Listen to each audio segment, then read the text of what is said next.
Full Metal Storm, Battle of the Machines. This video is purely for entertainment and does not infringe on copyrights or laws. The rights to the novel and image belong to the original author. We do not claim ownership. Don't like waiting and want to listen to this fanfic in full now? Subscribe to our Patreon, where you'll find the best fanfics.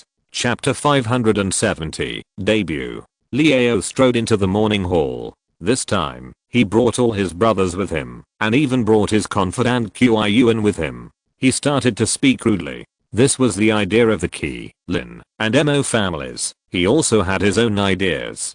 To this day, Changhe has not been contacted, but Yubei has already arrived in Pingyao. Liao certainly knows what this means. Changhe and Jiuying are like his left and right arms. Now that Changhe has no news, Liao is like a crippled arm. How can he not be annoyed? He doesn't mind being used as a gun by the three Qi families. As long as the three families compensate in place afterwards, Liao is willing to do the dirty work. If he doesn't want to do this, and doesn't want to take any risks, he can't climb so fast and so high. In the morning hall, Yubei is fine. Although the former members of the other three teams have been merged into Luo Yan's 7th team, they still can't swallow this breath. They all shouted angrily. "What did you say, Mr. Lee? Say it again if you dare. Didn't you brush your teeth this morning, Mr. Lee? Your mouth stinks." Liao didn't get angry. He looked at Yubei and laughed. "What should I do? Brother Yubei, you guys don't seem to welcome me. How about I just leave?" Yubei grinned and walked over and said, "It's up to you. The door is there. You can leave or stay. It's up to you." Hearing what the bald man said, Liao couldn't help but feel embarrassed. He originally thought that Yubei would definitely keep him, since he had posted a message specifically for people like him. But he didn't expect that Yubei would not stop him or try to keep him. This made him a little unsure about the bald man's thoughts. Moreover, he was originally here to scout for the Qi, Lin, and Mo families. It was not good to just leave. But if he didn't leave now, where would he put his face? At this difficult moment, a voice came from outside the door. "Brother Yu is joking with you, Big Mouthly. You don't take it seriously, do you?" The one who appeared outside the door was Nine Fingers Qifei, who was dressed in a suit and a long coat. He looked extremely noble. He was followed by a long-legged beautiful secretary, and behind him were a group of fierce bodyguards wearing sunglasses. This illegitimate son of a wealthy family, who was already middle-aged, was steady in his words and deeds. Now a light sentence came down, which relieved Liao's embarrassment, and gave him a way out. Liao didn't know what was going on. He laughed and walked down the steps. "Of course I won't take it seriously. After all, today is Boss Liu's big day." Yubei didn't say anything, but just grinned, looking at Liao and Qifei, as if he was looking at two pieces of meat on the chopping block. Yubei's eyes and smile made Qifei feel uncomfortable. But today, Qifei has brought his guys with him. The strongest one, the long-legged female secretary beside him, is even more inseparable. He thought he was not afraid that Yubei would go crazy, so he walked in calmly. He made a gesture, and the long-legged female secretary took off his long clothes for him and handed them to a bodyguard behind him for safekeeping. Qifei looked at the spirit platform and saw that there were incense burners and flowers on it, but not even a portrait. He couldn't help but frowned. This didn't look like a memorial for the ancestors. This was too childish. He looked at Yubei and said, "Then let's burn some incense first." Yubei stepped back, did not stop him, and raised his hand to gesture, "Please." Qifei glanced at Liao lightly, and Liao understood and coughed dryly. "Hey, brother Yubei, your morning hall is really perfunctory, and you don't even hang lanterns. If you don't have a body for people to pay their respects to, at least you should have a portrait. Boss Liu is a top figure after all. You are too ignorant." Yubei's eyes drifted upwards, pretending that he heard nothing, and he had no intention of defending his master at all. This attitude made Qifei even more suspicious, and he felt that the irritable bald man today was particularly sophisticated. He gently pulled Liao and said, "Let's burn incense." Liao stopped when he saw that things were going well, and chuckled twice. He went forward with Qifei, lit incense and offered sacrifices. facing the spirit platform without a portrait. The two closed their eyes and remained silent for a moment, which was considered a ceremony. At this moment, Qifei saw Luoyan. Luoyan was wearing a cloak and a hood, sitting quietly with his head down without saying a word. Qifei felt puzzled and didn't know where Luoyan came from. He was more cautious in his heart. At this time, an old laugh sounded outside the door. "Bossly, Mr. Qi, you two came really early." Mo Zhao came. This old man was not like Qifei and Liao, who brought a large number of people. Beside him, there was only a tall and strong young man. This man in his 20s was tall, and his muscles bulged under his clothes, which seemed to burst at any time. He had black hair, thick eyebrows and big eyes, and there was a fierce aura in his gaze. It was the old man's adopted son, Mori. Mori walked into the morning hall with his adoptive father, who could be his grandfather. The first thing he saw was Yubei, not Liao and Qifei. Yubei suddenly felt a force pressing on him. His nostrils expanded, he snorted, and stared at Mori fiercely. The two people's sides entangled and collided in midair, as if sparks were about to be struck. Although Mo Zhao was greeting Liao and the others, how could he not know that his adopted son had already confronted Yubei? And, it was obvious, that Mori was not inferior in momentum. The old man was immediately comforted, and felt that the money he invested in Mori was not wasted. It takes 1,000 days to raise an army and use it at one time. Today is the time to use this adopted son. Seeing that his adopted son could hold Yubei, the old man felt relieved, and spoke with full energy. "This brother Liu is a handsome man. I didn't expect him to die outside. It's really a pity. I think I'd rank with brother Liu a few times. After all, we have a friendship." Unexpectedly, he passed away in just a few months. "It's sad," Mo Zhao said with a sad face. Those who didn't know would think that it was his son who died. Yubei laughed coldly at this time. "Old ghost Mo, stop pretending. What's sad?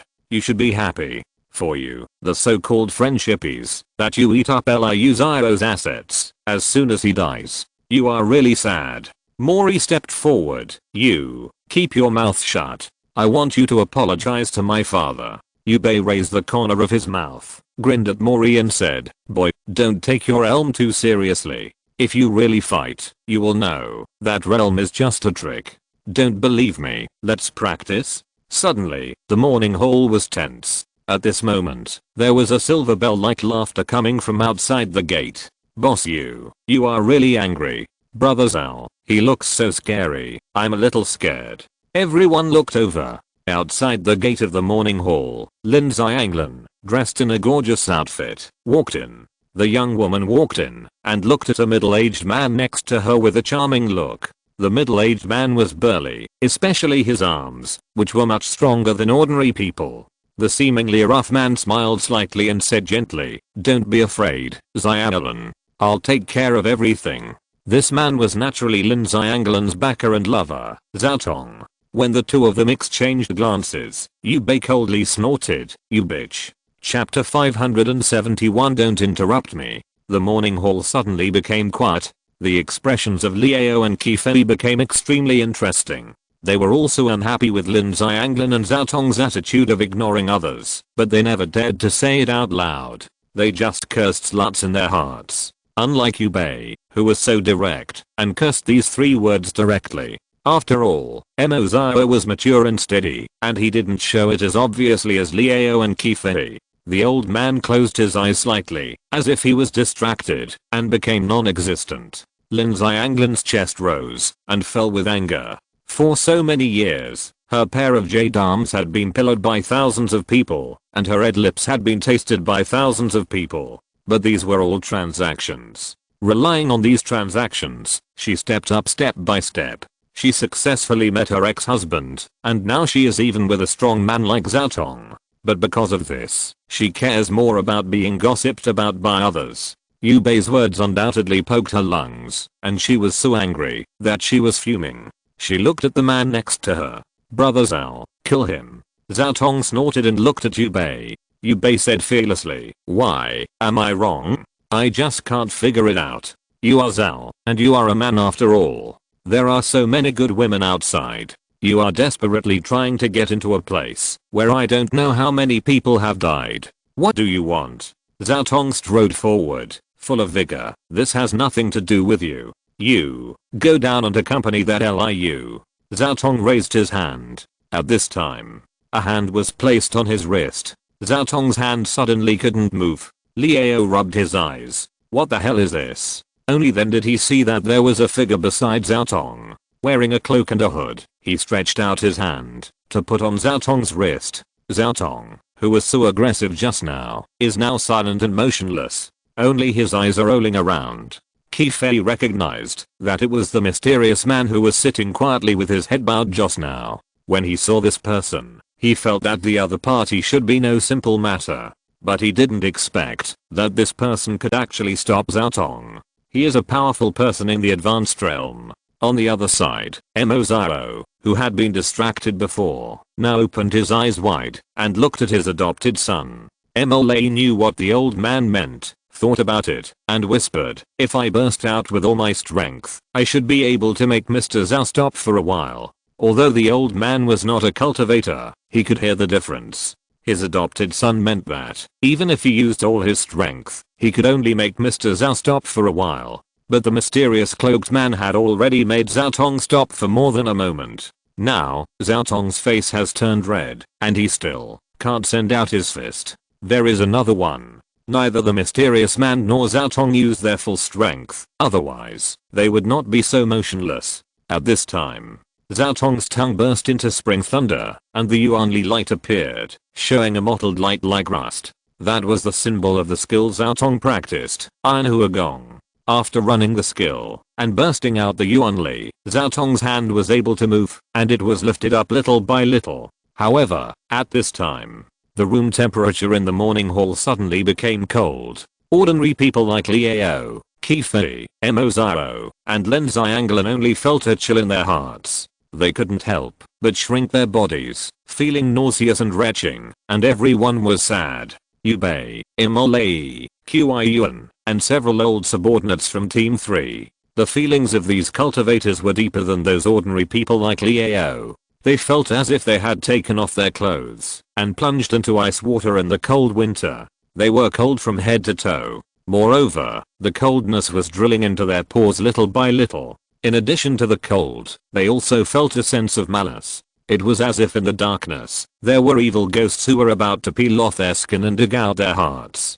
These people had experienced life and death, but they were all trembling slightly under the influence of this malice. The one who felt the most deeply was naturally Zhao Tong. He faced the cloaked man directly. It was clear that the man was wearing a ferocious and terrifying wooden mask on his face. Inside the mask, the man's eyes were red, as if bleeding. The whole person exuded a strong murderous aura. Affected by these auras, Zhao Tong felt as if his whole body was wrapped in a film. His senses shrank, and his vision was limited to a small area in front of him. The rest of the place was dark. In that darkness, Zhao Tong seemed to hear the sound of dripping water. It was as if a ferocious beast was lurking in that invisible corner.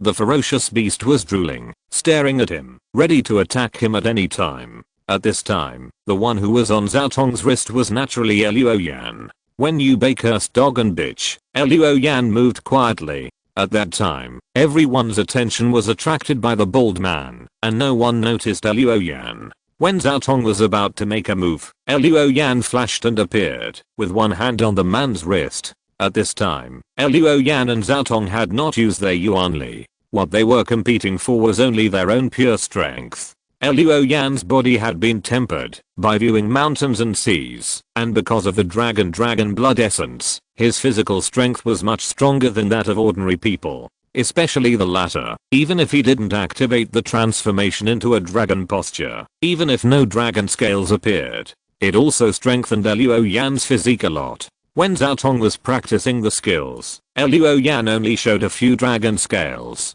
With this incomplete transformation into a dragon, he still held Zhao Tong tightly. Seeing the timidity in the man's eyes, Luo Yan let go of his hand, and then said calmly in the mask, "Don't waste time.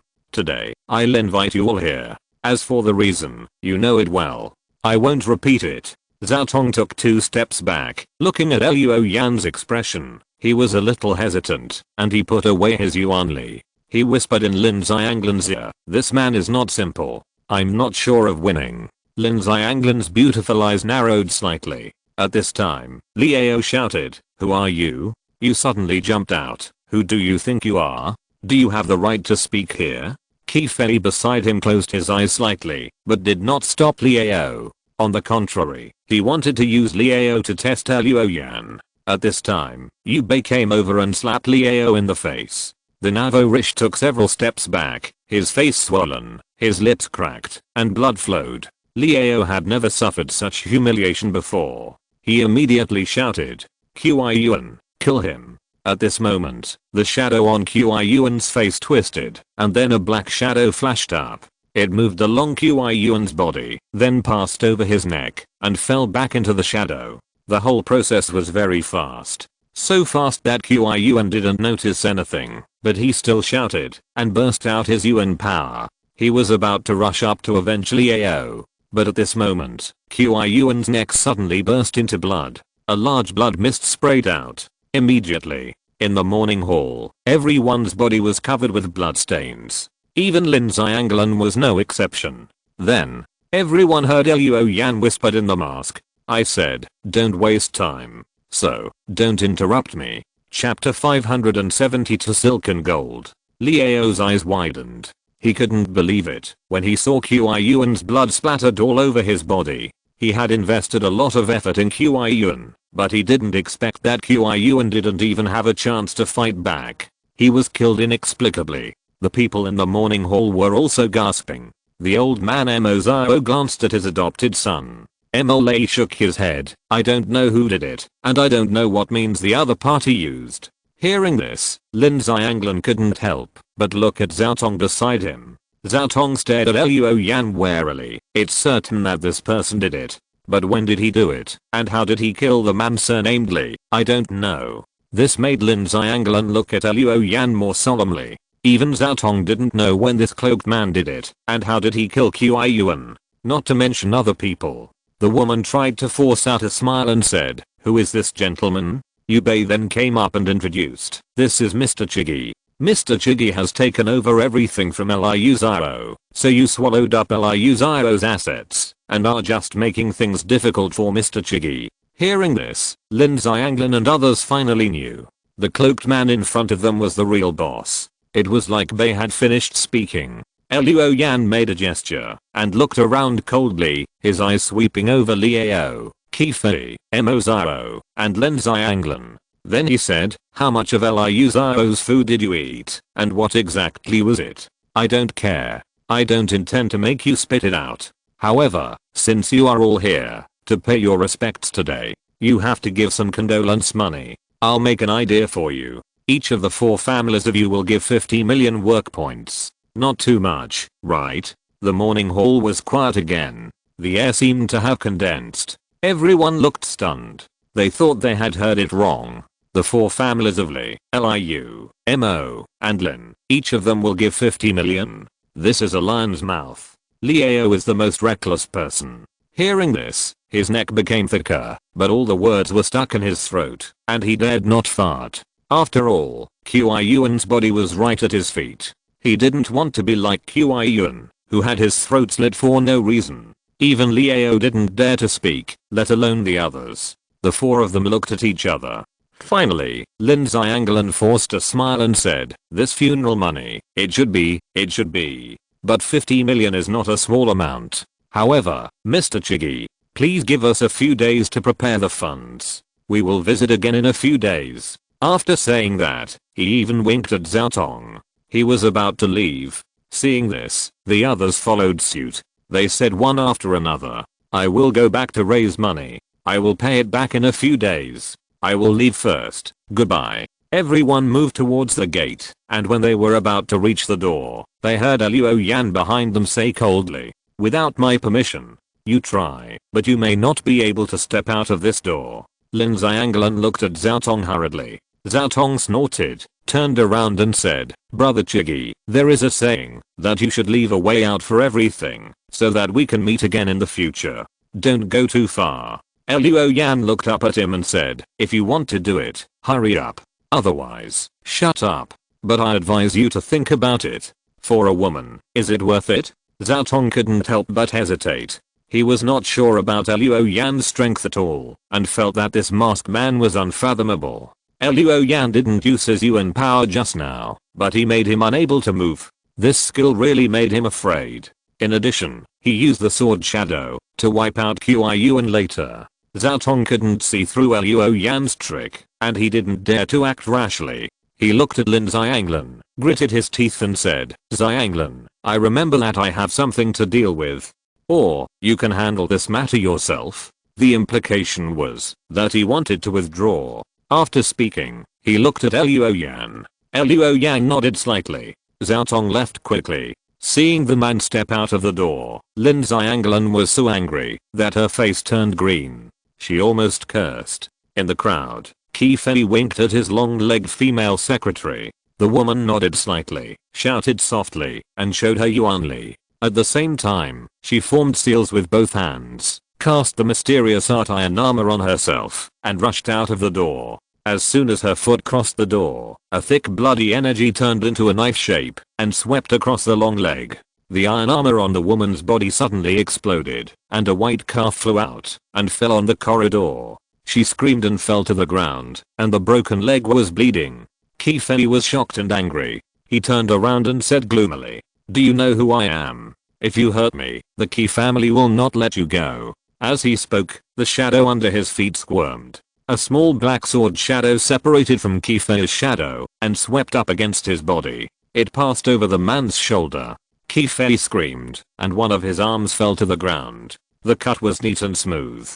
Luo Yan then whispered from the mask, "I don't care. Killing one is killing. Killing 10 is also killing." Just a few words. Murderous. In the blink of an eye, Qi Fei and his servant. One lost a leg, and the other lost an arm. The others looked pale. Mo Zhao sighed, and said with a wry smile, "I admit defeat. 50 million is 50 million. Give me the account number." Yu Bei stepped forward, showed an account number, and said with a smile, "Old Demo, you are still sensible, unlike other people, who have to be slapped before they learn their lesson." Mo Zhao smiled bitterly, and transferred some money. Soon, Yu Bei received the transfer notification, and nodded to Luo Yan. Then he said loudly, "Come on, send Old Demo out."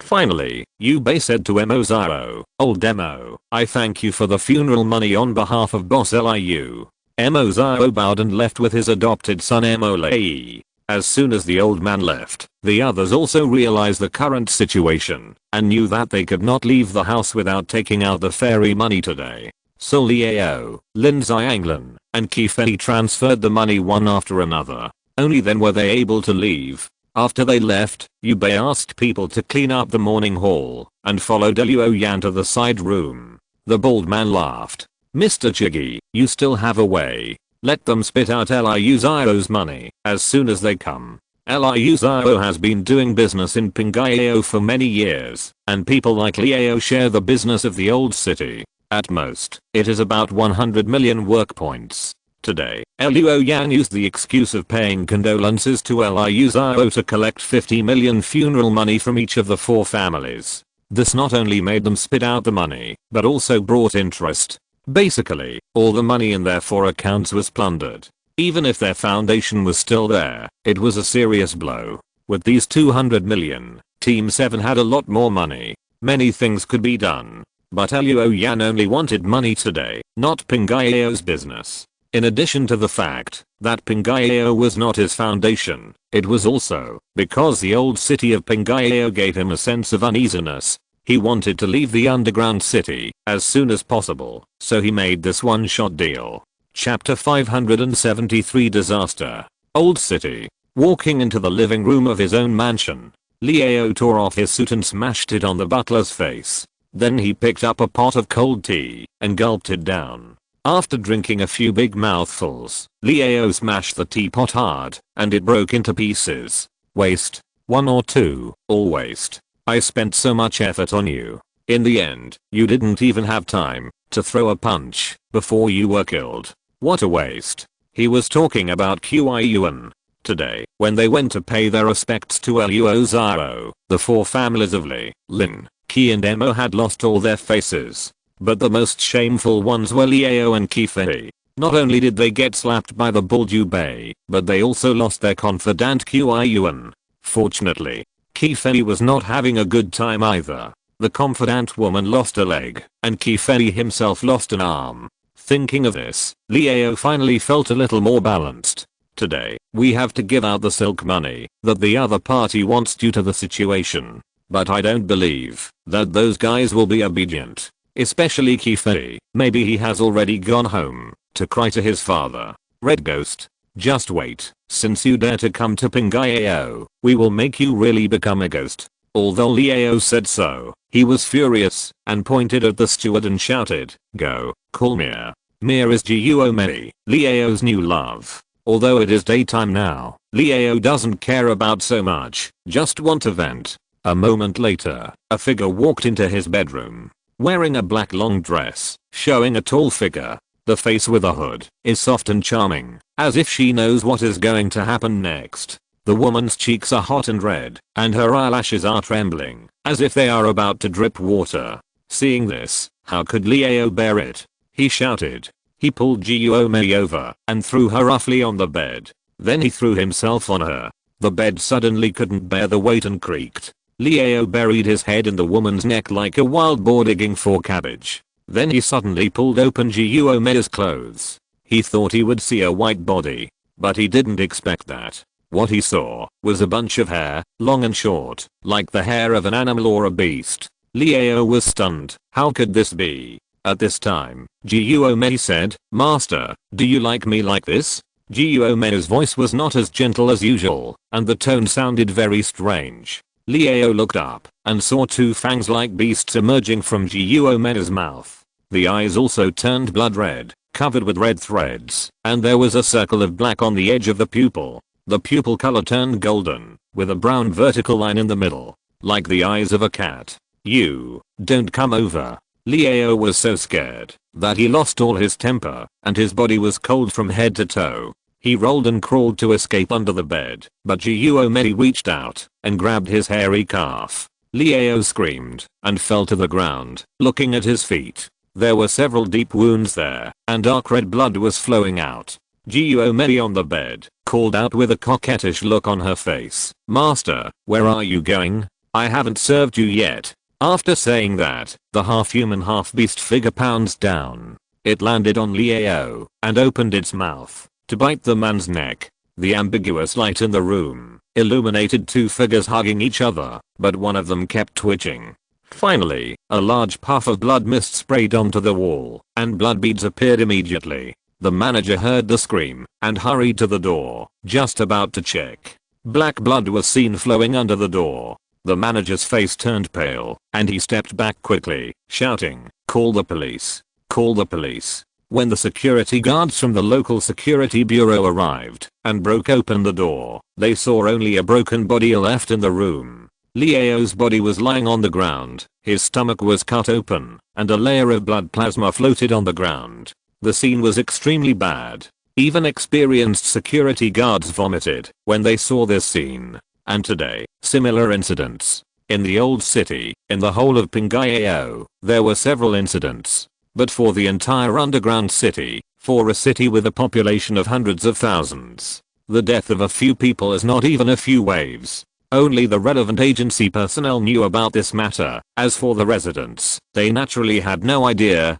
Old city, Kingayan Lane. In a low stone courtyard, a man with red hair and red beard looked at the sky with a smile. "It's almost done. We'll know soon. Are those guys hiding, or have they completely disappeared?" A day passed. At night, Luoyan came to Taowen. Dizeng said that after the giant beast disaster, some of the residents of Beoding City were taken over by Pingayao City.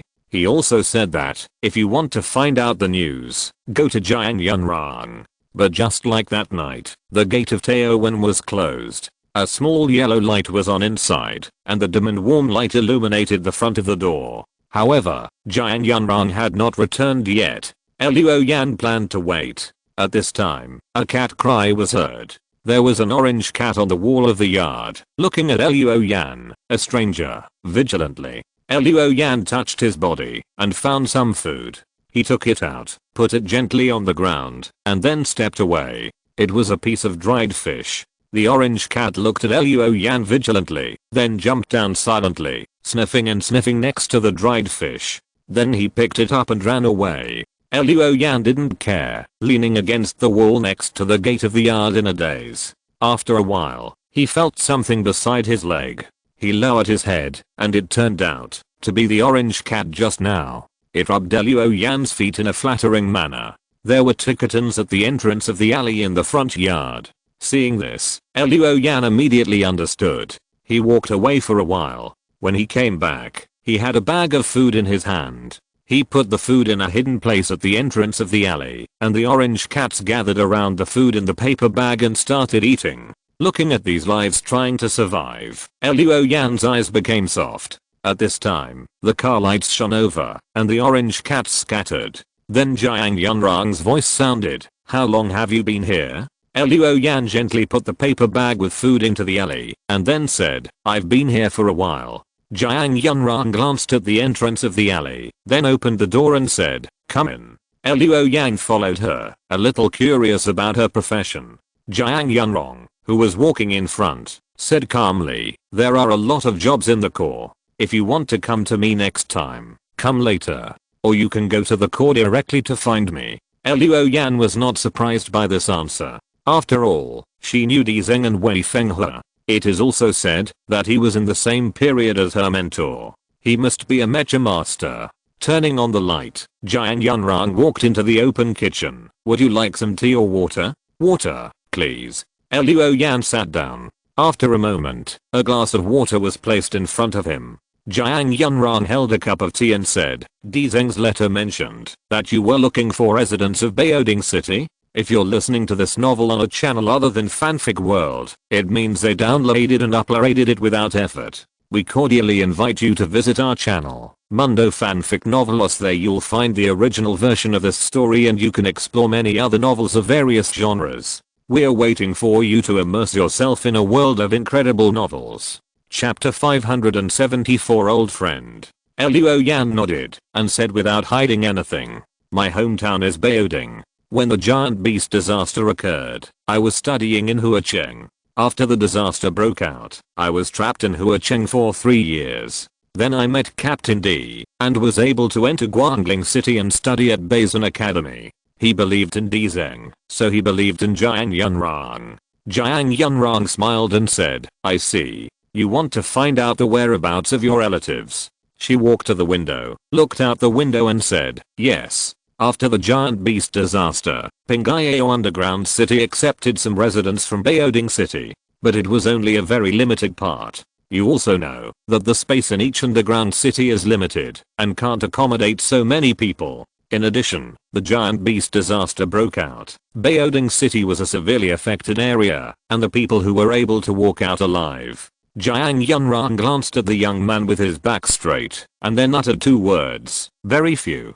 Luo Yan's upright figure, like a pine tree, couldn't help but shake slightly when he heard these 2 words. Then he nodded and exhaled. "I know." Jiuying Yunrang said before continuing, "I'm not good at comforting others. The person you are looking for may no longer exist. Of course, since you delivered the letter, I will help you with this matter. I have asked people these 2 days. Most of the residents of Behemoths City went to the old city and were arranged in several areas. After a few years, I don't know how many Behemoths residents are still there. You can go here and find a shoe repairman named Lao Zheng." Jiuying Yunrang took out a note from his pocket and put it in front of Luo Yan. Luo Yan glanced at the note and found it was an address. He took the note. Then he stood up and prepared to leave. Jiuying Yunrang shouted, "Wait, there is something I want you to help with." Luo Yan looked at her and watched her walk into the room. After a while, Jiuying Yunrang came back. There were more things in his hands. They were a letter and a mobile phone. "You can give the letter to D for me. Here's the phone. If you run into any trouble in Pingyao, feel free to contact me." Jiuying Yunrang smiled. "You can go now." Luo Yan put away the letter and the phone, thought for a moment, and said, "My divine treasure is the key seeing pupil. After it is transformed with the primordial stone fragment, I can see more things. Sister Ong, Bangayo is in danger. There is some potential danger. I don't know where it comes from, but I can feel it. So I thought, maybe you can go to Guangling with me? Jiang Yunrong raised her eyebrows slightly. Is Pingayo in danger? There was a hint of murderous intent between her eyebrows. I know, I'll pay attention. Hearing her say this, Luo Yang knew that she would not leave. Luo Yan did not insist. He had already reminded her, and that was enough. He said goodbye. The next day, Luo Yan came to the old city of Pingayo alone with the long sword splitting star. He didn't want to set foot here, but the clues pointed to this place, so he had to bite the bullet and go once. Yu Bei and his men had been sent back to the Yunwan base, and it was unknown when the danger in Pingayo would break out. What kind of danger it would be. Luo Yan simply transferred those people away first, so that if something happened, he could move around more easily. But without Yu Bei, when he came to the old city, Luo Yang could only hold the note given by Jiang Yunrong, and keep asking people for directions. In this way, he passed an alley called Kingayan, and came to another alley called Haitang. There was a small open space at the entrance of Haitang Alley, where a crabapple tree was planted, and a small land temple next to it. When Luo Yan found this place, 2 old men were sitting under the crabapple tree listening to the radio. There were children playing marbles nearby. In the land temple, cigarettes were curling. The crabapple flowers had begun to bloom, and occasionally 1 or 2 petals would fall from the tree. The alley was quiet and peaceful. From time to time, residents rode bicycles by. Luo Yan was just about to find an old man nearby to ask where the shoemaker lived, when he heard a voice behind him. You are Luo Yan, right? Luo Yan turned around suddenly, and saw a middle-aged man in his 50s. He was not tall, but very strong. His hair was cut very short, and the large patches of grey told of the difficulties in life. He was wearing a military green coat, and the left sleeve was empty. Hey, it's really Luo Yan. Luo. Do you remember me? I'm Uncle Tai who lives opposite your house, Tijan. The middle-aged man said excitedly. All of a sudden, memories came roaring like a tide. Luo Yan nodded. Of course he remembered. The neighbor who lived opposite his house. Tijan, a retired soldier, worked as a security captain in a nearby factory. When Luo Yan went to Huacheng to study, his daughter had just got married. When sending his daughter to the car, the man cried bitterly, and it was only after the comfort of the neighbors nearby that he felt better. But at that time, Tijan had hard black hair, and his arms were strong and powerful. But now, his hair is grey, and there is only one arm left. Uncle Tai, you. Luo Yan looked at his empty sleeves. Tijan said, I lost a hand in the giant beast disaster, but I was lucky to be able to save my life. Let's go. My uncle's house is nearby. Let's go to my uncle's house and have a seat. Without saying anything, Tijan pulled Luo Yan into the alley. As they walked, he said, old neighbors back then, they were in such a miserable state. Fortunately, you, Luo Yan, were not at home at that time. I still remember that morning, just as I was about to go to work, there was a loud rumble in the sky, and then the disaster came without any warning. Our residential building was smashed to pieces by a giant beast passing by nearby. Many people died. Luo Yan's face changed slightly. Tijan glanced at him and patted his head. Look at me.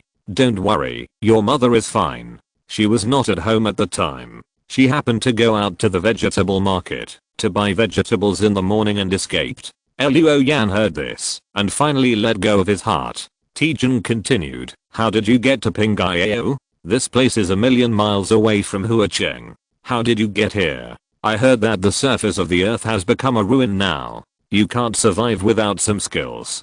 Without waiting for Luo Yan to answer, Tijan stopped and said, we are here. In front of him was a small house, only about 10 square meters. Tijan pushed open the door, and it was filled with all kinds of furniture. In such a small space, there was actually a small kitchen. In the kitchen, a little girl of 8 or 9 years old poked her head out and said, Grandpa, the meal is ready. I was just looking for you. Luo Yan was stunned for a moment, and looked at Tijan. Tijan whispered, this is my granddaughter. She and my daughter went home to visit relatives at that time. Unexpectedly, there was a natural disaster. Her mother. Tijin's eyes were dim, and he said, anyway, now we, the grandfather and grandson, depend on each other. Chapter 575 Clues. Tijin waved to the little girl in the kitchen. Xiaohe, we have a guest. This is brother Xiaoyan. Xiaohe jumped down from the small stool in front of the stove and ran over. She was dressed in ordinary clothes, but her eyes were dark and bright, and she wore a silver ring on her wrist. If she dressed up a little, she would definitely be a delicate girl. Brother Xiaoyan. Xiaohe raised her head and called in a baby voice. Luoyan squatted down, smiled, and touched her head. Brother Xiaoyan, let's have breakfast together.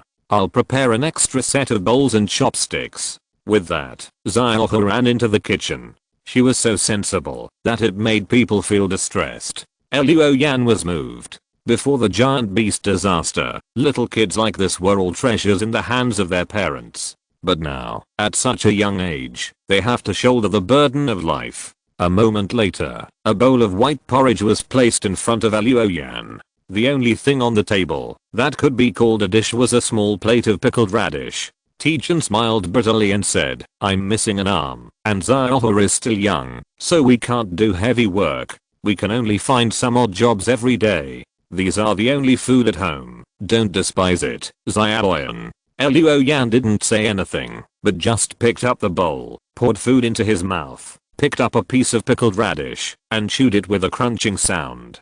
Seeing this, Tijin smiled, then picked up a piece of pickled radish from Xiaohe's bowl, dipped some juice with chopsticks, and ate it with porridge. After eating, Xiaohe went to wash the dishes. Luoyan asked, Uncle Tai, is my mother in Pingyao? When he asked this question, the 10 fingers on both hands almost embedded in the flesh. In Luoyan's expectant eyes, Tijin shook his head. After the natural disaster, Beijing was in chaos. The tall buildings in the past have all become ruins. The streets and ruins are full of dead bodies. At that time, I took Xiaohe, your mother and a few neighbors to hide in the closed plastic factory on the outskirts of the city. We hid there for a few days, and after a few days, someone came to pick us up. Xiaohe and I got on the bus to Pingyao. Your mother was not in the same bus as us, and I don't know where the bus she got on went. By the way, I remember there was a very special pattern on that bus. It was a sword and a beast. Tijin gestured. Luoyan thought about it, took out his mobile phone, and logged into the official website of the giant beast strategic mansion. Then he pointed to a pattern on it and asked, is this it? Yes, that's it. Tijin nodded repeatedly. It turned out that the pattern Tijin just mentioned was the logo of the giant beast strategic mansion. In other words, his mother should have been taken away by the rescue vehicle of the giant beast strategic mansion and placed somewhere else. If that's the case, there should be a way to track it down. Tijin sighed at this time. Your mother is an amazing woman. Your father passed away early, and she raised you alone. When the natural disaster came, other women cried and screamed, but your mother didn't say a word, but she did more work than us men. Talk less and do more. Hey, you can follow her on this point. Luoyan smiled. Then he said, Uncle Tai, you guys come with me. I live in Guangling City for a long time now. After you get there, I'll ask someone to find you a less busy job. You may not make much money, but at least you and Xiaohe can have 3 meals a day. Tijin was stunned and couldn't believe his ears. He looked Luoyan up and down. If he hadn't watched Luoyan grow up and knew what kind of character this young man had, otherwise, Tijin would have thought Luoyan was bragging. Luoyan thought of Yang Lekei. This little favor should not be difficult for him. Of course, if Luoyan is willing to come forward as a red ghost, he can also do it easily. But he didn't want Tijin and his grandson to have anything to do with the red ghost, so as not to bring them unnecessary trouble. Moreover, if he didn't feel that Pingyao would be dangerous. In fact, the best way would be to let Tijin and his grandson continue to live in Pingyao. Then ask Jiuying Yunran to take care of them, which would not be a difficult thing. But now, since he felt that Pingyao would be dangerous, naturally, he didn't want to let the grandfather and grandson stay here. Tijin nodded. Okay. Xiaoyan is capable. If your mother knew, she would definitely be happy. Luo Yan patted his hand and said, "Then you pack up. I will pick you up in the afternoon, and then we will set off." In a blink of an eye, it was afternoon. Luo Yan got a car for transportation. Tijin and his grandson had already packed up, and they didn't have much luggage. A backpack was all they had. Zaha, who had lived in Pingayao for 4 years, was very excited when she heard that they were going to Guangling. She had been living in the old city since she was sensible, not to mention the surface. She rarely even set foot in the city. Sitting in the car, the little girl leaned on the window, looking here and there. The streets of the old city were narrow, so Luo Yan was not driving fast. He was chatting with Tijin while driving. At this time, several vehicles from the local security bureau passed by them with sirens blaring. Tijin looked at the vehicles passing by and said, "It's good to be able to leave. The old city has always been uneasy, especially in recent times." Luo Yan asked casually, "What happened?" "People died." Tijin lowered his voice, not daring to let his granddaughter behind him hear. "In the past 2 months, a few people died from time to time. And I heard that the deaths were quite tragic, just like being bitten by wild beasts. People from the local security bureau go to the old city every day, but unfortunately, they didn't catch anything." At this time, 2 cars collided on the street ahead. The owners got out of the car and blamed each other. The intersection was blocked. Luo Yan was about to turn to another street, but suddenly, a sharp alarm sounded above the underground city. Hearing this sound, his face changed. This is obviously a giant beast alarm. Sure enough, as soon as the alarm sounded, a broadcast was broadcasted over the underground city. "Alarm! Alarm!" Traces of giant beast activity appeared on the surface, and it is predicted that it will pass near the underground city. For safety reasons, the underground city is now issuing a giant beast alarm. Please, residents of the underground city, go to the nearest shelter. For your personal safety, please abide by the order and follow the instructions of the security guards. The alarm and broadcast continued to sound. Tijin hurriedly hugged his granddaughter to comfort her. Luo Yan found the nearest shelter in the old city and drove over. At this time, all the people in the old city came out of various buildings and went to the nearest shelter according to the directions indicated by the nearby security guards. However, in Qingyuan Lane, in the small stone courtyard, there was a man with red hair and red beard. He had no intention of going to the shelter at all. "Here we go. Those beasts feel that the Taichu tent in this area has weakened, and they are attracted here one after another. In this way, you can attract the attention of the mechs in the city for me." Chapter 576 Curtain.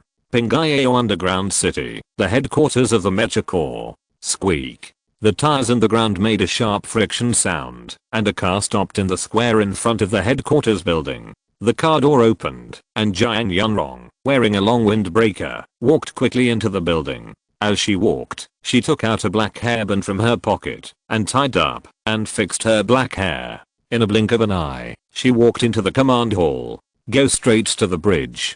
On the bridge, a middle-aged man was giving instructions. "Old Zhu, how is the situation?"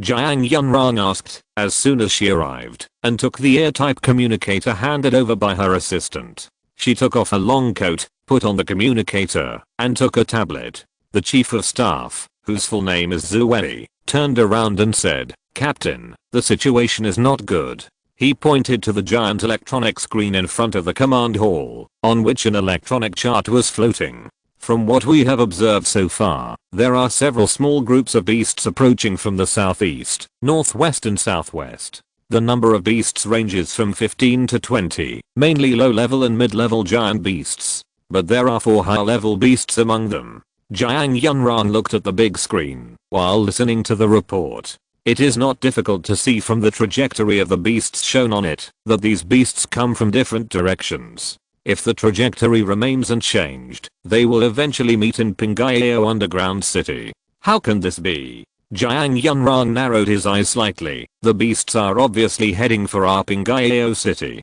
Do we have anything to attract them?" Suddenly, some images flashed in Jiuying Yunrong's mind. "Sister Ong, Pingayao is in danger. There is some potential danger." Luo Yan's words last night emerged in Jiuying Yunrong's mind. Could it be that this is a danger that Xiaoluo mentioned? Jiang Yunrong shook his head gently. Now is not the time to think about these things. She concentrated and said quickly, send all the members of the second and third squads to the ground. All members should be equipped with long-range sniper equipment. Don't save ammunition.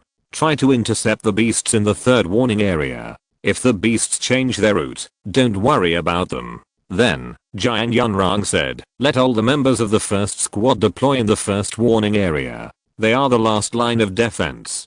Tell them that no matter what, the beasts cannot be allowed to approach the underground city. Also, prepare my star picking.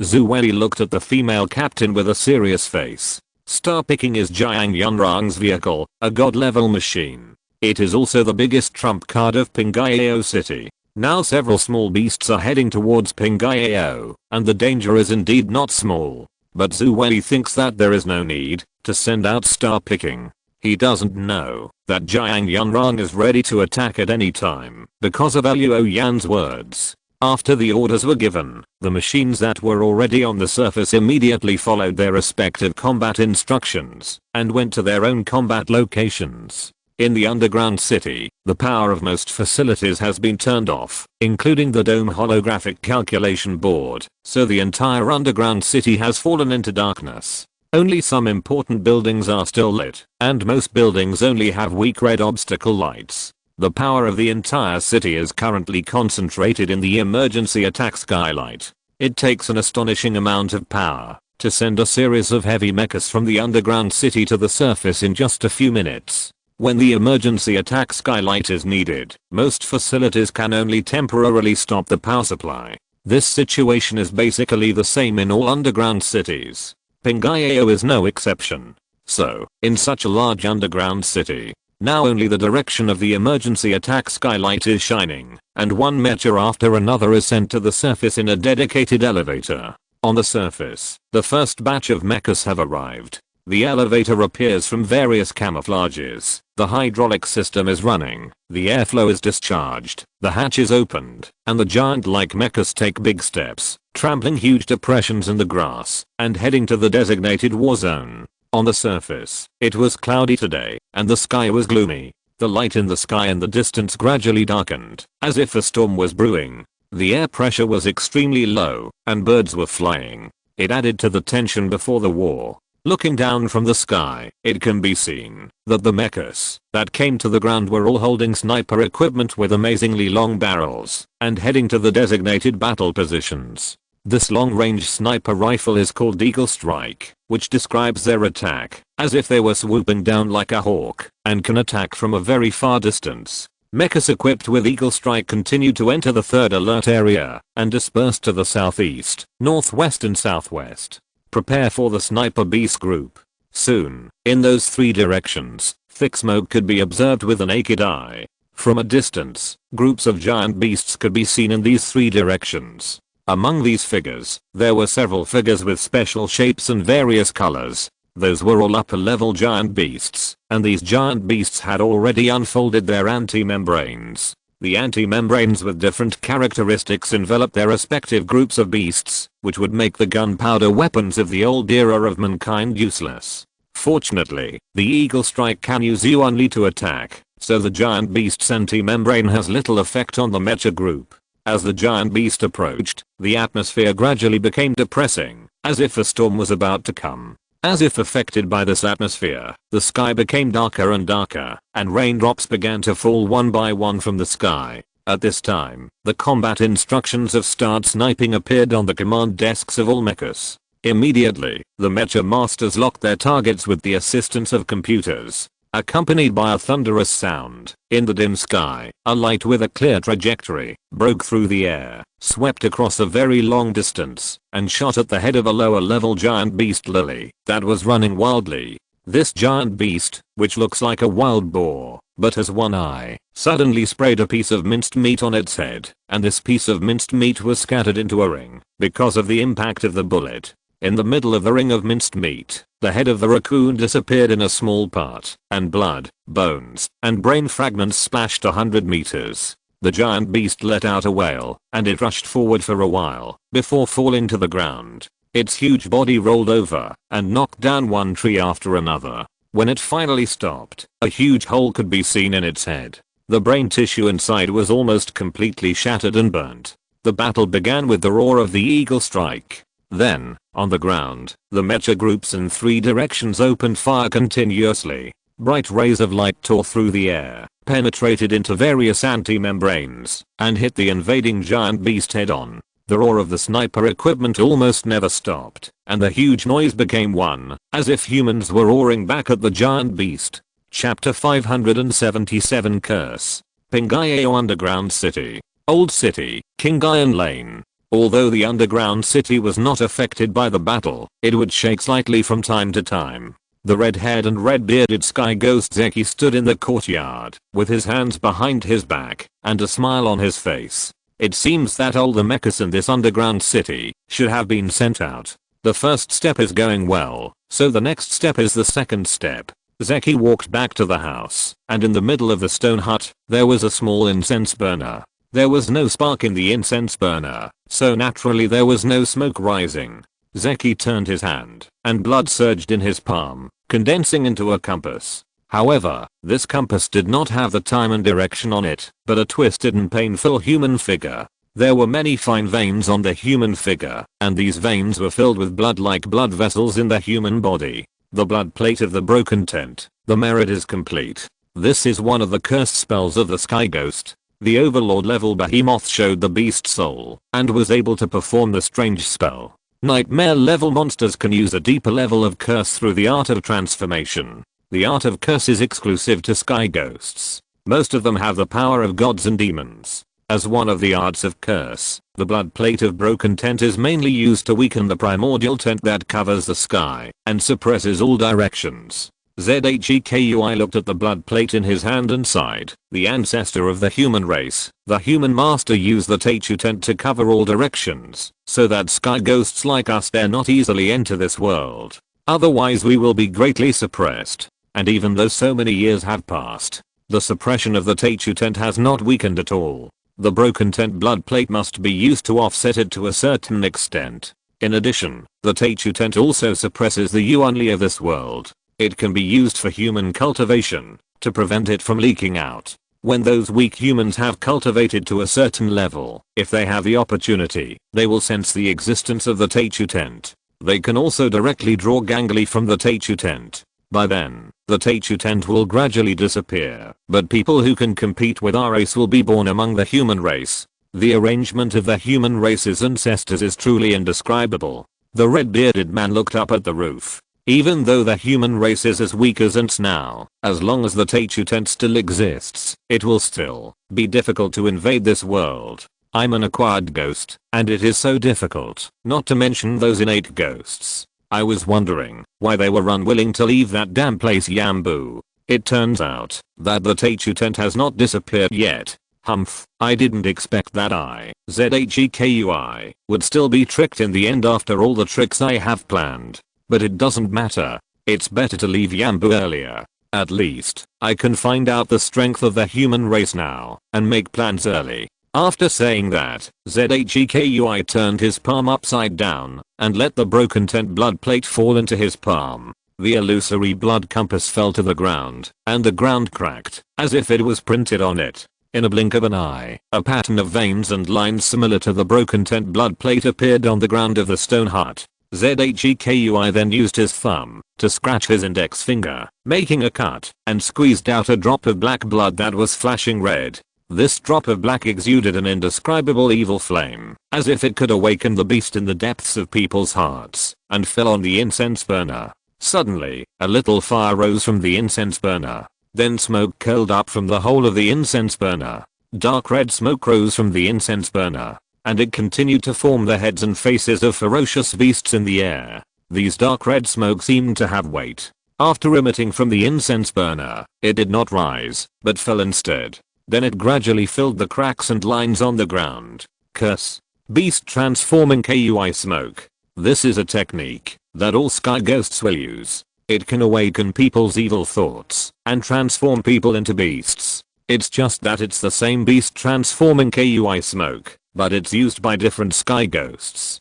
The transformed beasts will have different characteristics. With this curse spell, Zeki no longer needs to enlighten each person one by one. It can transform humans into beasts on a large scale. However, this curse spell needs to weaken the influence of the Teichu account before it can be used, so Zeki has delayed it until now. Come on. Turn into a beast. Create slaughter. However, feed me with blood and anger. If I have the support of hundreds of thousands of lives in this city, I should be able to recover most of my strength. In the stone house, blood flowed, reflecting Zeki like an evil ghost. Asterisk asterisk asterisk old city shelter. Rustling. The shelter shook slightly, causing dust to fall from the corners of the wall. Because all the electricity was used to provide the emergency atmosphere, this shelter was also out of power. Now only 2 red emergency lights are on. The light makes people look dark red. It feels depressing. In an inconspicuous corner, Luo Yan and Tijin sat together. Xiaohe was held in Tijin's arms. The little girl hugged her grandfather tightly, looking very scared. The shelter in the old city was not narrow, but there were only a limited number of shelters in the old city, but there were many residents here. So the shelter was crowded with people, and with so many people, friction was inevitable. Especially since an hour had passed, and the alert had not ended. Many people had begun to get irritated. Why is it so long? How long will it take before we can get out? If you want to go out, just walk by yourself. The gate is there, and no one will stop you. Hey, it's none of your business whether I leave or not. Shut up. What did you say? Can't you hear what I said? You are deaf. Say it again if you dare. Soon, a small commotion broke out in a corner of the shelter. The 2 men had a verbal dispute, which quickly escalated into a physical conflict and a fight. The security guards in the shelter immediately came out to maintain order, but they were caught after walking a few steps. What's going on outside now? How should I know? How can you not know? Aren't you a security guard? Ask the police. Please move aside. Also, don't fight. Why did you push me? I didn't push you. I just told you to move aside. You still say you didn't push me. Security guards are great. Security guards can beat people. I didn't beat anyone. Stop it. I want you to stop. The security guard beat people. I'll fight you. The shelter began to become chaotic. Frictions and conflicts like this began to appear among the restless crowd. Luo Yan frowned slightly, feeling that something was wrong with the atmosphere. In his red eyes, circles of fire lit up. Unpredictable burning eyes. He used the divine storage to look out, and suddenly saw that there were wisps of obscure, dark red smoke rising from the ground, floating and permeating the shelter, and getting into the bodies of those dungeon residents who were impatient and even beat people. Chapter 578, Kai Beast. Luo Yan frowned. Witnessing this abnormal phenomenon, he suspected that it was related to the danger he felt. He observed carefully that the dark red smoke mostly lingered around adults, and teenagers aged 13 or 14 would also be contaminated with a little bit. But for a child of 7 or 8 years old like Xiaohe, the dark red smoke didn't want to get close to him at all. Luo Yan himself, on the other hand, attracted a lot of dark red smoke around him, as if attracted by some special characteristics of him. Luo Yan instinctively operated his skills, and suddenly, the smoke approaching him dissipated. No longer approaching. In this way, Tijin beside him was protected. He was not approached by the dark red smoke. Luo Yan gently pulled Tijin's clothes. Uncle Tai, let's get up. They stood up, and Tijin looked at the young man beside him who could be said to have grown up with doubt. Luo Yan tightened the long sword in his hand and said, Uncle Tai, you and Xiaohe stand behind me. If you need to leave here later, remember to follow me closely, and don't leave me within 7 steps. Tijin felt a hint of unusualness from his words, but did not ask why, but nodded solemnly. After thinking for a while, he asked Luo Yan to help, and tied Xiaohe tightly to his chest with his coat. At this time, someone yelled and threw the security guard to the ground. I told you to push me. I told you to hit someone. The man clenched his fist and punched the security guard's nose hard. He burst out with strength that he didn't have in normal times, breaking the security guard's nose with one punch, and blood splashed on his face. The man's pupils suddenly contracted violently, and then tufts of dark red hair appeared on his face and hands. There was a circle of dark black around his pupils. Sharp teeth emerged from his lips. His nails grew rapidly and turned into claws. He raised his head and screamed, roaring like a beast. Then he pounced on the security guard, opened his bloody mouth, and fiercely tore off a piece of flesh. Crazy. He's crazy. Monster. He's turned into a monster. The people around him sat down in fear, and a woman turned blue in the face, using her hands and feet to crawl towards the wall. As she crawled, she stopped. She saw a pair of feet in front of her, wearing sneakers. The sneakers were expanding strangely, and then a series of curved claws pierced out of the shoes. Her neck suddenly felt cold, and liquid flowed down. The woman raised her head, and saw that the man standing in front of her also grew tufts of dark red hair. He bent down suddenly, grabbed her shoulders, and lifted her up. Then a bloody mouth continued to expand in the field of vision. The whole shelter was in chaos. People in the crowd kept growing dark red animal hair and turned into powerful beasts. These beasts bite people when they see them, and they are so powerful that adult men can be easily torn in half. When Luo Yan looked at these beasts, he obtained some information on the top of their heads. Kai beast. Heck species. Beasts created by the curse. Huge power. Man-eating. Kai beast. What does the Heki species behind it mean? What is a curse? Luo Yan remembered that when Xiaoshi was giving a lecture, he mentioned that the overlord class beasts could use strange arts. Nightmare class beasts could use curses even further. Could it be that curse hating is a type of curse? This curse can turn people into beasts? This possibility made Luo Yan's heart sink. At that time, Xiaoshi said that beasts would also practice, and overlord class beasts showed beast souls with human characteristics. Nightmare class beasts have even transformed into human bodies and have most of the physical characteristics of humans. Now there is a curse hating that can transform humans into beasts. I don't know what terrible things will happen in the future, but now, Luo Yan can't think too far ahead. There may be nightmare class beasts in the underground city now, which means that the underground city of Pengyao may fall at any time. It is not advisable to stay here for long. Get out of here. Run. In the shelter, people rushed to the gate.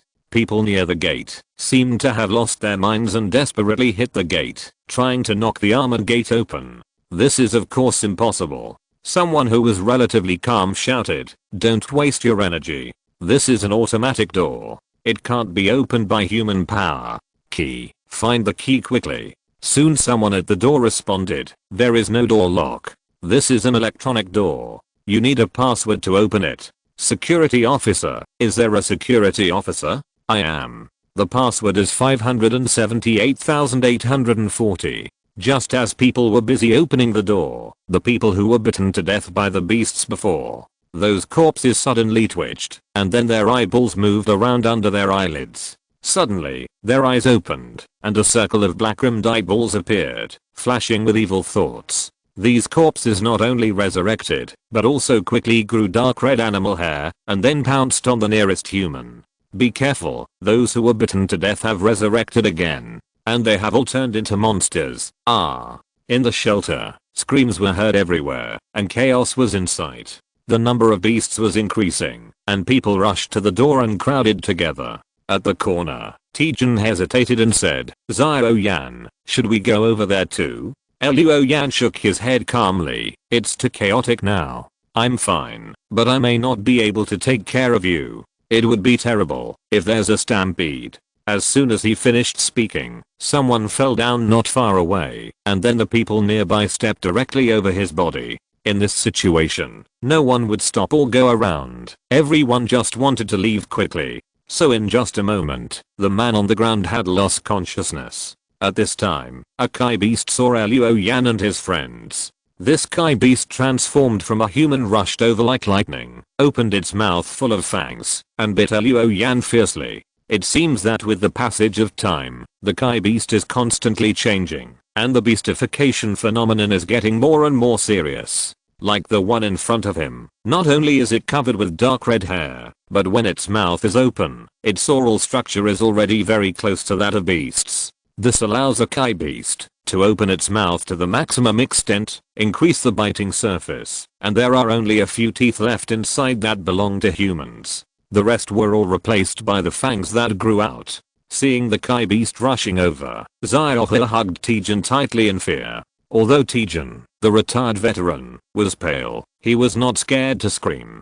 He just stepped back subconsciously and hugged his granddaughter tightly with his hands. Luo Yan's eyes were cold, and the splitting star was unsheathed. The long sword was as fast as wind and thunder. The tip of the sword flashed and extended a section of red sunlight. The sword lights wept, and the head of the Kai beast was instantly torn into pieces. Luo Yan raised his foot and kicked the Kai beast in the chest, kicking the body several meters away. Tijan behind saw this, and the old man couldn't help but be stunned. He thought, is this still the Luo kid who climbed trees to dig out bad nests and went to the river to catch loaches? Chapter 579 Deterioration. After killing a Kai beast cleanly, Luo Yan looked towards the gate. Over there, the person at the front finally opened the door, but the automatic door of the shelter could not be opened at once, and the person in front was still squeezed by the people behind, almost squeezing into the door. The people behind did not want to squeeze forward desperately, but there were dozens of Kai beasts coming to kill them, and no one wanted to serve the beasts, so what could they do?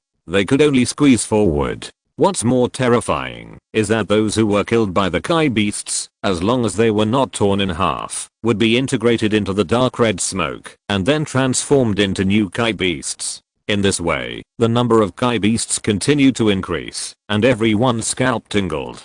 Behind Luo Yan, Tijan asked in a low voice, Xiao Yan, should we follow to the door as well? He saw that there was no one here, and he was worried that once the people in front ran out, the monsters would turn around and deal with him. Luo Yan was not afraid of Kai beasts, because these beasts were strong and agile. But they have almost no intelligence, and they act entirely on instinct, so their threat level is about the same as that of giant parasites. Unless there are tens of thousands of them, it is possible to block him. Otherwise, it would take more effort for dozens of Kai beasts. So he shook his head. No hurry, wait until the people get out. At this time, the crowd at the gate was pushing and shoving, and Luo Yan didn't care if they ran over their Ashley, but he was worried that Tijan and his grandson would be trampled. After hearing what Luo Yan said, Tijan didn't say anything more. The old man hugged Xiaohe tightly and was ready to move at any time. Bang, bang, bang. A man with a middle parted hair ran towards Luo Yan and his friends in a panic. Behind him, two Kai beasts were chasing him. He shouted help and was about to hit Luo Yan. Luo Yan raised his foot and kicked, using his clever strength to make the man roll to Tijan's feet like a ball. He took a step forward, and the splitting star flashed twice, each emitting a sword energy containing high heat and emitting red light. Swish! The sword energy swept over the Kai beasts. One of them was split in the middle, and the other was cut in half. The body parts were scattered all over the ground. Luo Yan retreated with an expressionless face. The middle-aged man who rolled to Tijan's side was about to drop his eyes. He opened his mouth to speak, but in the end he said nothing, shut up and shrank at Tijan's feet. Luo Yan did not look back, nor did he drive the man away. He did not mind helping others solve small problems. After all, one less human death means one less beast to face. However, the premise is that the person is sensible. Just like the man in front of him, be obedient and don't talk too much. Just stay aside quietly. Luo Yan's requirements are not high. He thinks that it is enough to not cause trouble for yourself. Unfortunately, not everyone is as sensible as that man. Soon, another man and woman ran towards them. They seemed to be a couple, and the man with earrings held the girl's hand tightly. A beast was chasing them. Running too fast, the girl stepped on a pool of blood on the ground, fell down immediately, and slid towards Luo Yan. Luo Yan raised his foot and gently stepped on the girl's shoulder to stop her. The man saw Luo Yan holding a sword and hurriedly shouted, "What do you want to do?" Luo Yan ignored him, stretched out his hand, and pushed the man to the side, stepped over the girl on the ground, and faced the beast with a sword. The splitting star passed through the neck of the beast, and cut off the entire head. Bang! The headless beast fell beside the girl, and the girl screamed and got up,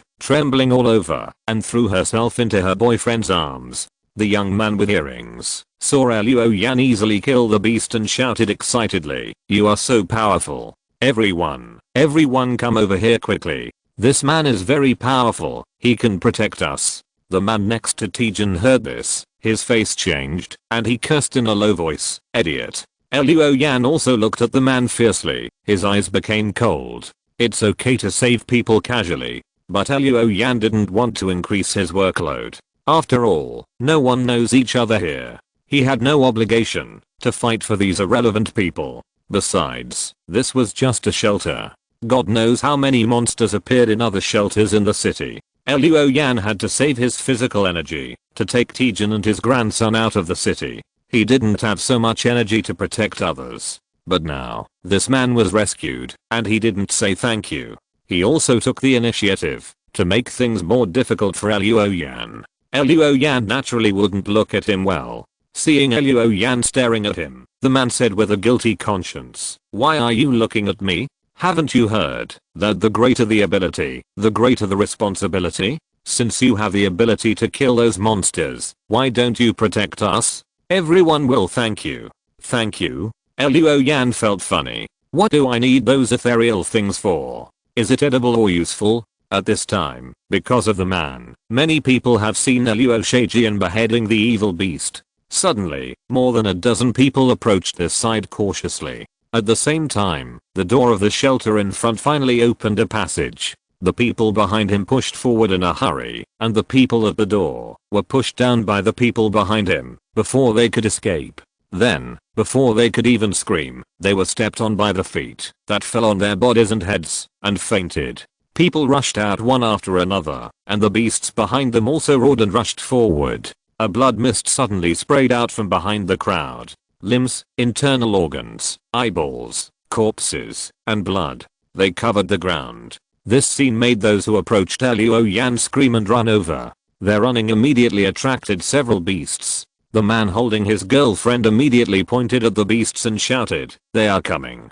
Go kill them. What are you still standing here for? You can't just stand by and watch them die." Luo Yan didn't even look at him, turned around and said in a deep voice, "Uncle Tai, follow me closely." Then he took Uncle Tai and Xiaohe and went around to the other side. The man who was rescued before secretly followed Luo Yan and picked up a baton from the ground. When passing by the couple, the man with the middle parted hair suddenly swung a stick on the earring man's head. The man's scalp was bleeding, but the man with the middle parted hair didn't stop and chased after Tijin with the stick. He ran and shouted, "If you want to die, go and die by yourself. Don't implicate others." The earring man fell down, and stars appeared in his eyes. When he came to his senses, a mouth spitting out fishy smells continued to expand in his vision.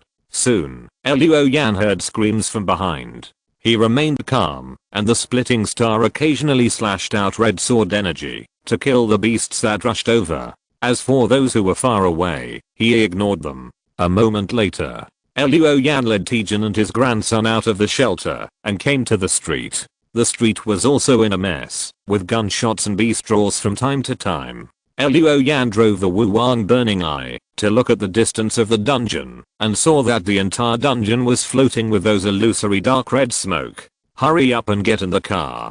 The voice came from the man with the middle parted hair. He got into a car parked on the side of the road and was banging on the door. Luo Yan immediately got into the car with Tijin and his grandson. Chapter 580 Deterioration. "My name is Liui." He introduced himself while driving with a middle parted hairstyle. "Just now in the shelter, I was afraid to distract you, so I didn't dare to speak. Now, thank you, brother. If it weren't for you, Liu, would have died here today." Liui is very talkative, which is related to his profession. He is a medicinal material salesman and has a strong ability to brag. It is rare for someone who talks so much to have remained silent in the shelter just now. It also shows that he knows how to judge the situation. Luo Yan doesn't dislike such people. Of course, he doesn't like them very much either. He doesn't have the habit of being open and honest with people he just met. Now, Liui is driving the car, and they are heading towards the highway out of the city. They will soon leave the old city. Luo Yan drove the Wuang Zuan and looked back in the direction of the old city. Maybe because of the distance, he can now clearly see that there is a corner in the old city with particularly thick dark red smoke. That may be the source of the dark red smoke. It is also the danger. Bang! Several cars collided in front, and someone screamed, and then a Kai beast emerged. It crashed into the car, and the people inside who didn't have time to escape were immediately turned into meat paste. It's over. There are monsters everywhere in this city. Liui's face was pale, but his hands and feet were very nimble, reversing and turning in one go. The car rushed into a street. On both sides of the street, people were running back and forth. Some security guards tried to set up a defense line to fight against the Kai beasts. But among the security guards, some of them turned into Kai beasts while fighting. Those dark red smoke that ordinary people can't see is everywhere. After they find a compatible person, they will merge into the human body and transform humans into Kai beasts. Because of this, it is difficult to effectively fight against Kai beasts. At this time, Luo Yan heard heavy breathing in the car behind, and then Tijin's voice rang out. Xiaohe, Xiaohe. Luo Yan looked back and saw that the little girl was breathing hard, but it seemed that it was difficult to breathe in air. Asthma. Luo Yan looked at Tijin. As expected, Tijin said anxiously, Xiaohe has asthma, which is the root cause of the disease left by the giant beast during the natural disaster. He hurriedly fumbled in his pockets. Oh no, the medicine is gone. It must have fallen when I escaped just now. Liui, who was driving, hurriedly shouted, find a paper bag and let her breathe into the bag. It can be used in an emergency. I remember there is a pharmacy nearby. I'll see where it is. Luo Yan turned over and went to the back car. After searching for a while, he didn't find any paper bags at all. But Xiaohe's breathing became more and more rapid, like a fish on the shore, about to suffocate. Suddenly the car stopped. Liui shouted, we're here. I remember there is a pharmacy here. He opened the door and was about to go out. Luo Yan's expression moved and shouted, wait. At this time, Liui had already opened the car door and stuck his head out. He turned his head and looked at Luo Yan. At this moment, it was dark above his head. A beast fell from the building above and landed on Liui. It bit the man with the middle parted hair with its big mouth and dragged him away. When Luo Yan got out of the car, Liui's screams had faded away. A thrilling trail of blood on the ground spread to the corner of the street in front, turned a corner, and disappeared from Luo Yan's sight. Life is fleeting. Luo Yan sighed lightly, opened the car door, took Xiaohe from Tijin, and rushed into the pharmacy with a sword in one hand. Inside the pharmacy, a man was holding a pistol, pointing at a female clerk and yelling, quick, put all the things in the bag for me. He threw a handbag to the clerk.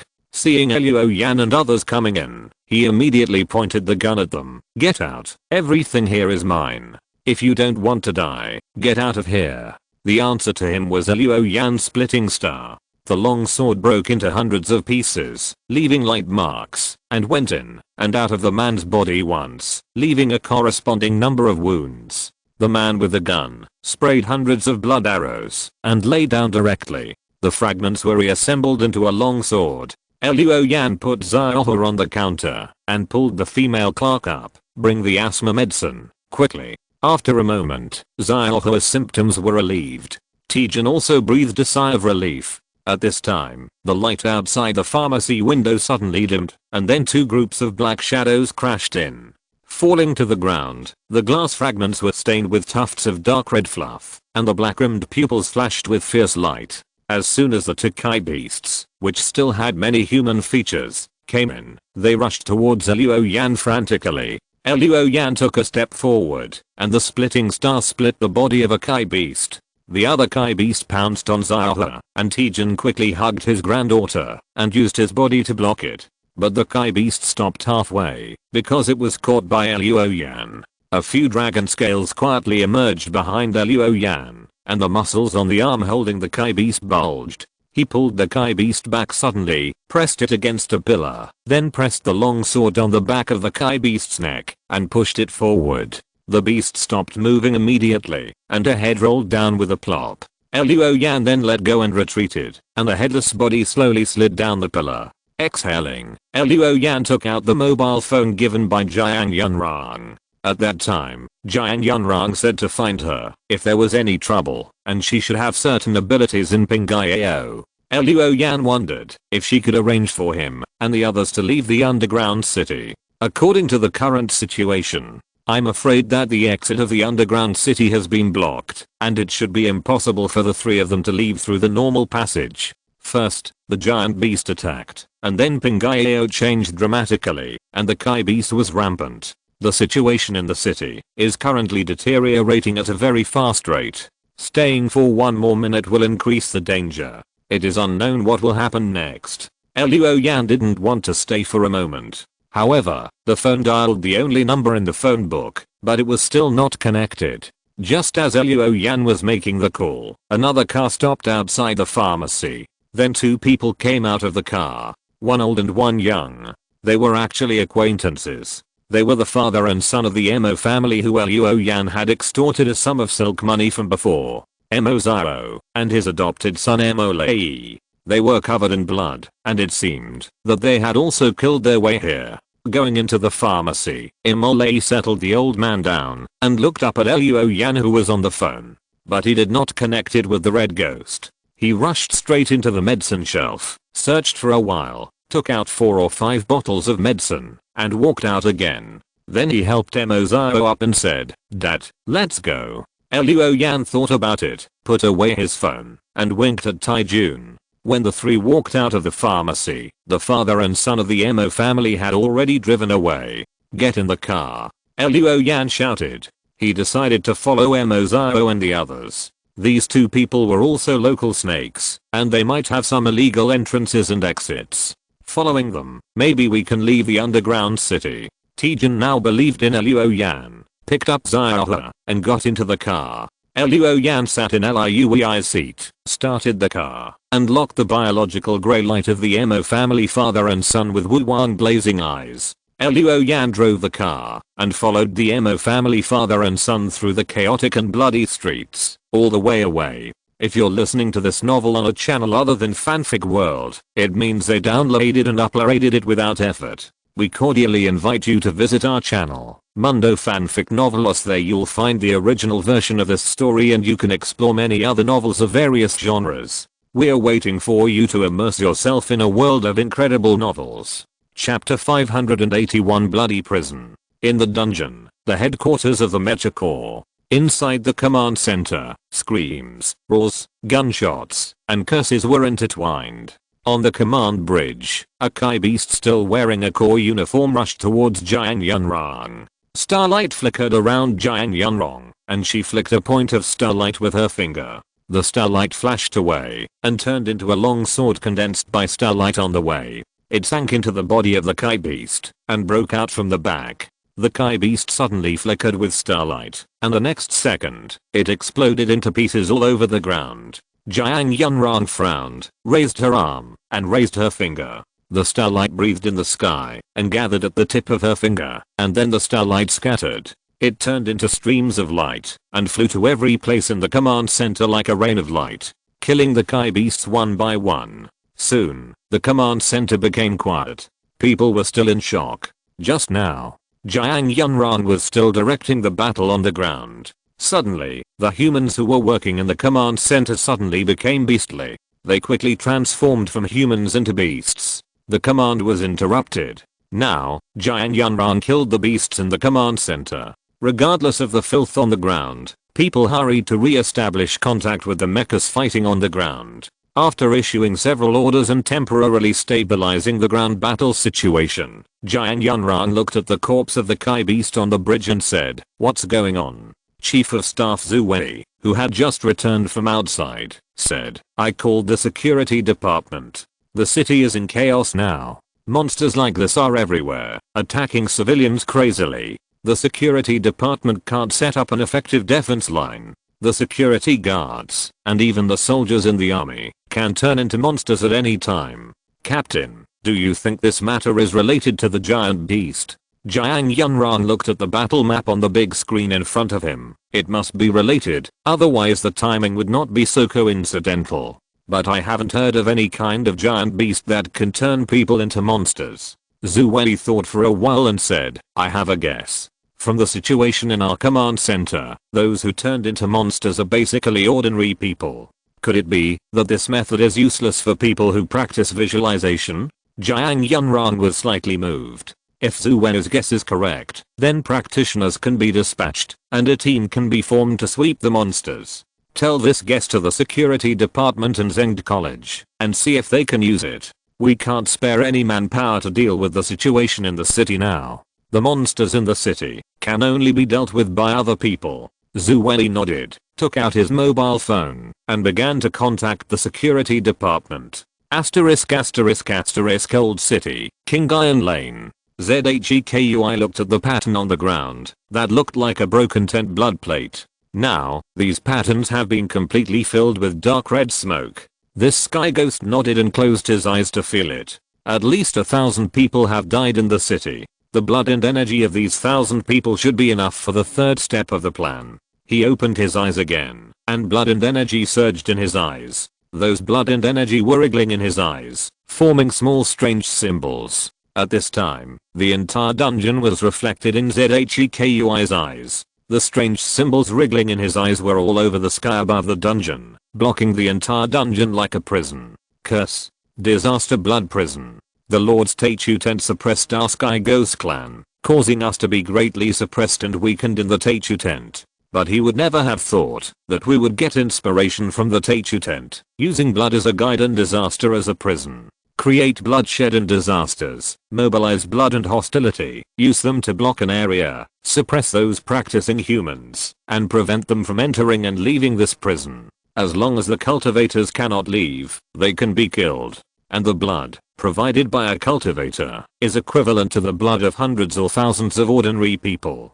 They will help me recover quickly. Asterisk asterisk asterisk explosions, flames, and thick smoke. These things have now become the theme of Pingyao. Those quaint stone towers are like noble ladies surrounded by robbers, with their clothes ripped off roughly. Luo Yan drove the car. His hands on the steering wheel were very stable, and he turned the steering wheel from time to time to avoid those monsters that rushed out from nowhere. Not all of these things were chasing his car. There were cars and people on the road. The beasts would not focus on him alone. Occasionally, some of them would catch up with him, and Luo Yan would not hesitate.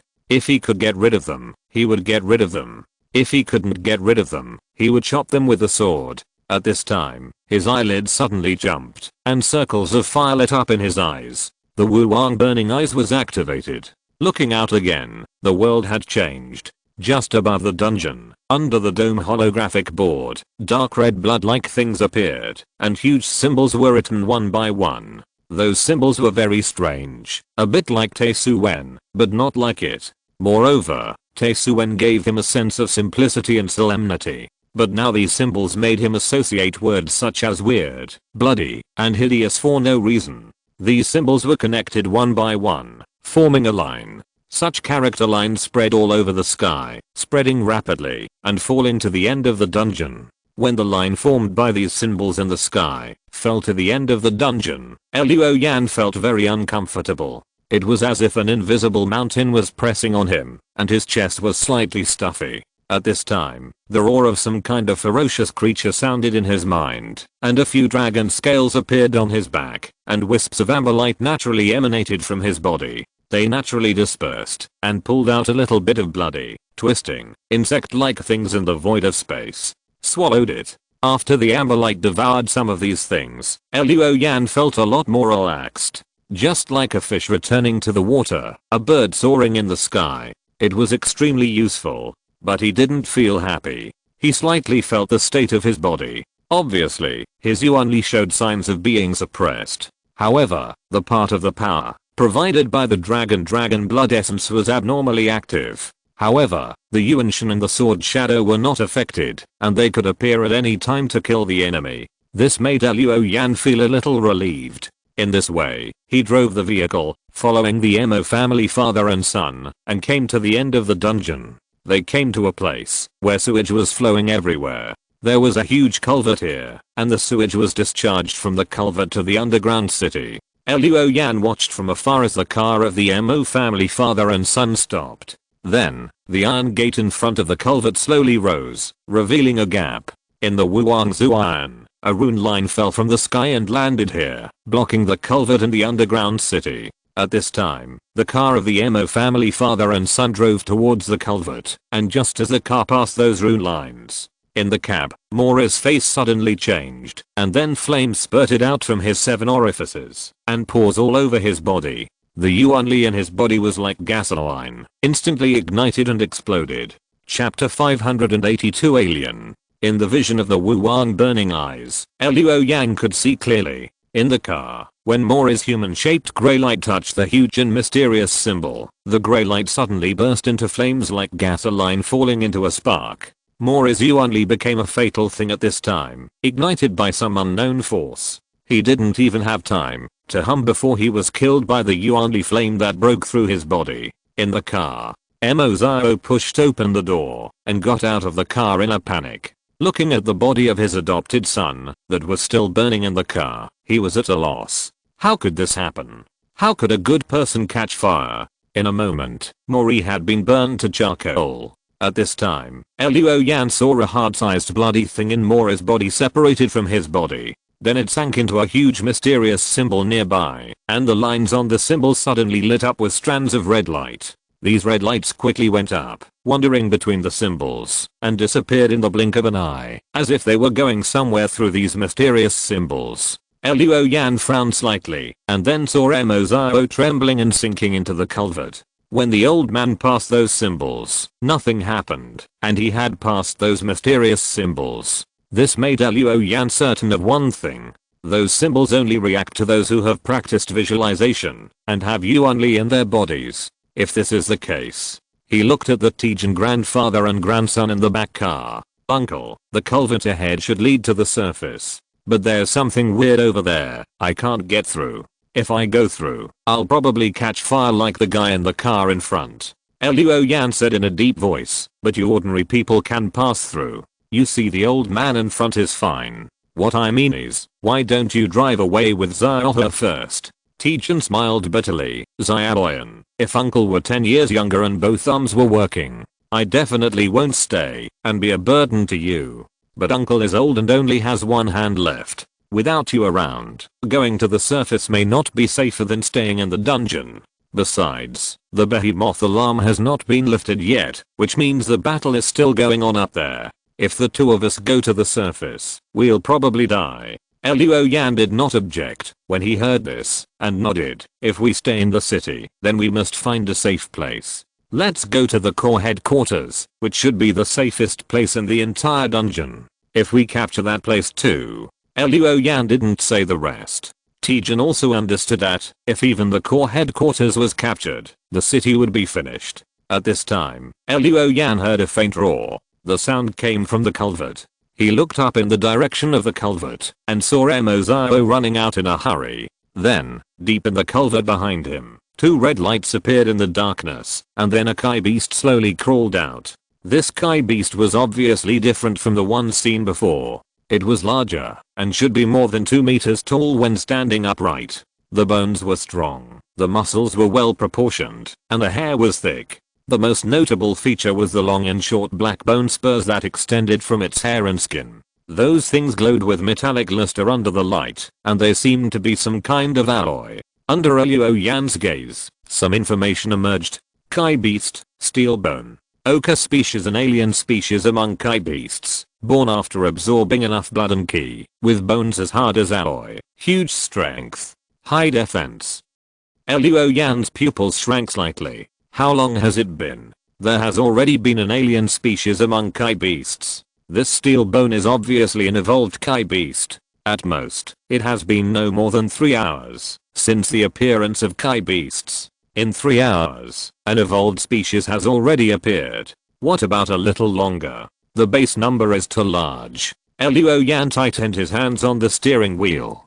Kai beasts are formed by humans blending into dark red smoke. with a population of hundreds of thousands in Pingayao underground city. Even if the conversion rate is only 1%, there are thousands of Kai beasts. And these thousands of Kai beasts are just the starting number. People bitten to death by Kai beasts will also be converted. In this way, the number of Kai beasts will increase rapidly. How many Kai beasts are there now? I'm afraid the number is approaching 5 digits. With such a large base, it seems not impossible that the second or even third generation of evolved Kai beasts will appear in a short period of time. The mysterious symbols block the city and prevent cultivators from entering and leaving. A large number of Kai beasts attack and kill residents. If they are not cleared in time, the number will only increase. If this situation cannot be resolved, the final result will be the destruction of the underground city. At this time, the steel bone that appeared in the culvert had already knocked down Mozio, opened its mouth and bit, and the old man with some power immediately became a delicious meal on the plate of the Kai beast. Luo Yan immediately reversed and turned around to leave this ghost place. Asterisk asterisk asterisk hurry up. Why haven't we reached the exit yet? Qifei, who only had one arm left in a car, yelled. He was originally taking refuge in a shelter, but suddenly, someone in the shelter turned into a monster. Fortunately, because of his family relationship, the shelter he went to was all for some rich people in the city. Therefore, there were not many people in the shelter. Qifei successfully escaped, and now he was eager to leave the underground city with his guards. The car was driving on the road to the exit of the underground city. Obviously, he was not the only one who wanted to escape from the underground city. A large number of vehicles poured onto the road, and the result was naturally a traffic jam. In front, the traffic jam was dense, extending for several kilometers, blocking the road out of the city. Seeing this, Qifei decisively shouted, "Abandon the car and walk." Bodyguards came out of the car one after another. A group of cultivators raised by Qifei, except for the long-legged female secretary, were all at the scene. This group of people dispersed and formed a human formation to escort Qifei away. After walking for a while, Qifei suddenly saw people passing by nearby. It seemed that something had happened in front. Then, a car in the distance suddenly jumped up to a height of more than 10 meters, flew out, and hit the road. People rushed back, and then Qifei saw it. Monsters chased humans one after another. They rushed into the crowd, knocked people down, and then bit them madly. In a blink of an eye, pools of blood and flesh appeared on the road. At the back, vehicles were flying up, or being pushed away. Whoosh! A car suddenly flew over Qifei's head, scaring him so much that he crouched down with his head in his hands. After the car landed, he dared to stand up, and then saw a monster like an elephant constantly knocking cars away and rushing towards him. This Kai beast had a huge head, which was made up of the heads of 3 human men. If Luo Yan was here and stared at it with the Wu Wang burning eyes, he would get the following information. Kai beast, barbarian elephant. Okakui species, a different species among Kai beasts, a fierce creature born after absorbing enough blood and energy with the power of a chariot, huge force. Crash. Chapter 583, Overturned Nest. These things are far from enough. You bunch of losers, you work hard when you are in bed, but you are so exhausted when I ask you to move some things. Pingayao City, East District. In a mansion, Lin Xianglin, wearing clothes that are easy to move, is stamping her feet in anger. 3 or 5 big men are helping her move things. These are her property. Now Pingayao is in chaos, and Lin Xianglin has to rush out of the city, but she is reluctant to give up the money she has worked so hard to get. The most troublesome thing is that the servants in the house have run away, and she can only find a few friends to help. Hearing Lin Xianglin's complaints, a man said unhappily, "Xianglin, we came to help you because of our past friendship. Now it's a mess outside, and we are still here to help. It's fine if you don't say a good word, but why do you despise us?" Another man threw a box on the ground. "No more moving. Whoever wants to move can move. I won't be her slave anymore." After saying that, he left. Seeing this, the other men also dropped their things and ran away. Lin Xianglin was so anxious that she jumped up and down. "Just wait for me, Brother Zhao will come and kill you all." Suddenly, the window crashed, and a dark shadow rushed in. It fell to the ground, and turned out to be a Kai beast. This Kai beast seemed to have just transformed, with animal hair scattered all over its body, and human characteristics were still very obvious. But its pupils were shrunk, and 2 fangs grew in its mouth. Moreover, Lin Xianglan knew the man who transformed into a Kai beast. This was her former boyfriend, and one of the ex-boyfriends she asked for help today. But seeing the ex-boyfriend become like this, Lin Xianglan was so scared that her legs went weak, and she sat down on the ground. Ah Wei, how did you become like this? I'm Xianglan, do you still remember me? I like you the most. You won't hurt me, right? As she spoke, Lin Xianglan moved towards the door. Seeing that the gate was nearby, she quickly used her hands and feet to crawl towards the gate. In a blink of an eye, she arrived at the door. But just as she was about to climb out of the door, a furry hand grabbed Lin Xianglan's calf. Then, the beast said hoarsely and intermittently, "Xianglan, stay with me." No. Lin Xianglan tried desperately to climb out, but was dragged into the house by the beast. A moment later, a woman's scream rang out in the house. Zengd College. On the playground, the principal of Zengd College stood on the stage, his eyes sweeping over the 2nd and 3rd grade students and some teachers below. Students, I believe you all know what is happening in the city now. I won't say any more nonsense. What I want to say is that Zengd College relies on the underground city. As long as the underground city is there, the college will be there. As long as the underground city is gone, Zengd will be gone. Now, the core headquarters called and hoped that our college would also contribute. I want to say that we should work together with the security department to clean up the monsters in the city. We at Zengd College have no choice but to do this. In the city, there are your relatives and your homes. Pingayao is our common home. If we don't stand up to defend our homes, who else will protect them? So now, I ask the 3rd and 2nd grade students to follow the teacher's instructions. Go to the city and kill the monsters. As for the 1st graders, they have just entered school and their cultivation is still shallow, and they lack practical experience, so the 1st graders will stay in the college. The rest of you, follow me. A moment later, the college gate opened. One school bus after another drove out of the college. There were 147 people in total, including the principal, teachers, and students of Zengd College. Get out in full force and head to the battlefield. Hiss the car stopped, and Luo Yan looked at the gas tank. It was out of gas. There was still some distance from the headquarters of the underground city army. After leaving the culvert, Luo Yan and his companions encountered several waves of Kai beasts. They all got through safely. But during the chase, the car's gas tank was damaged, and the gasoline, that was originally enough for a day's driving, was now all leaked. Luo Yang had no choice but to find another means of transportation. The underground city is now in chaos, with abandoned vehicles everywhere. There is no need to worry about not having a car to drive. Luo Yan quickly spotted an armored vehicle parked not far from the block in front. It should be a special vehicle for the underground city army. It looks like a battle has broken out here. Now there is thick smoke and flames everywhere. There are countless corpses at the scene. Complete, incomplete, civilian, soldier, charred, twisted. It is like a living Shura field. Tijan in the car had been a soldier, so he was not scared by such a scene, but he was old after all, and his lips turned blue. He covered Xiaohua's eyes with his one hand, fearing that he would scare his granddaughter. Luo Yan turned back and whispered, "Uncle, I'll get the armored vehicle. With this thing, we will be safer. You lie down in the car and don't move.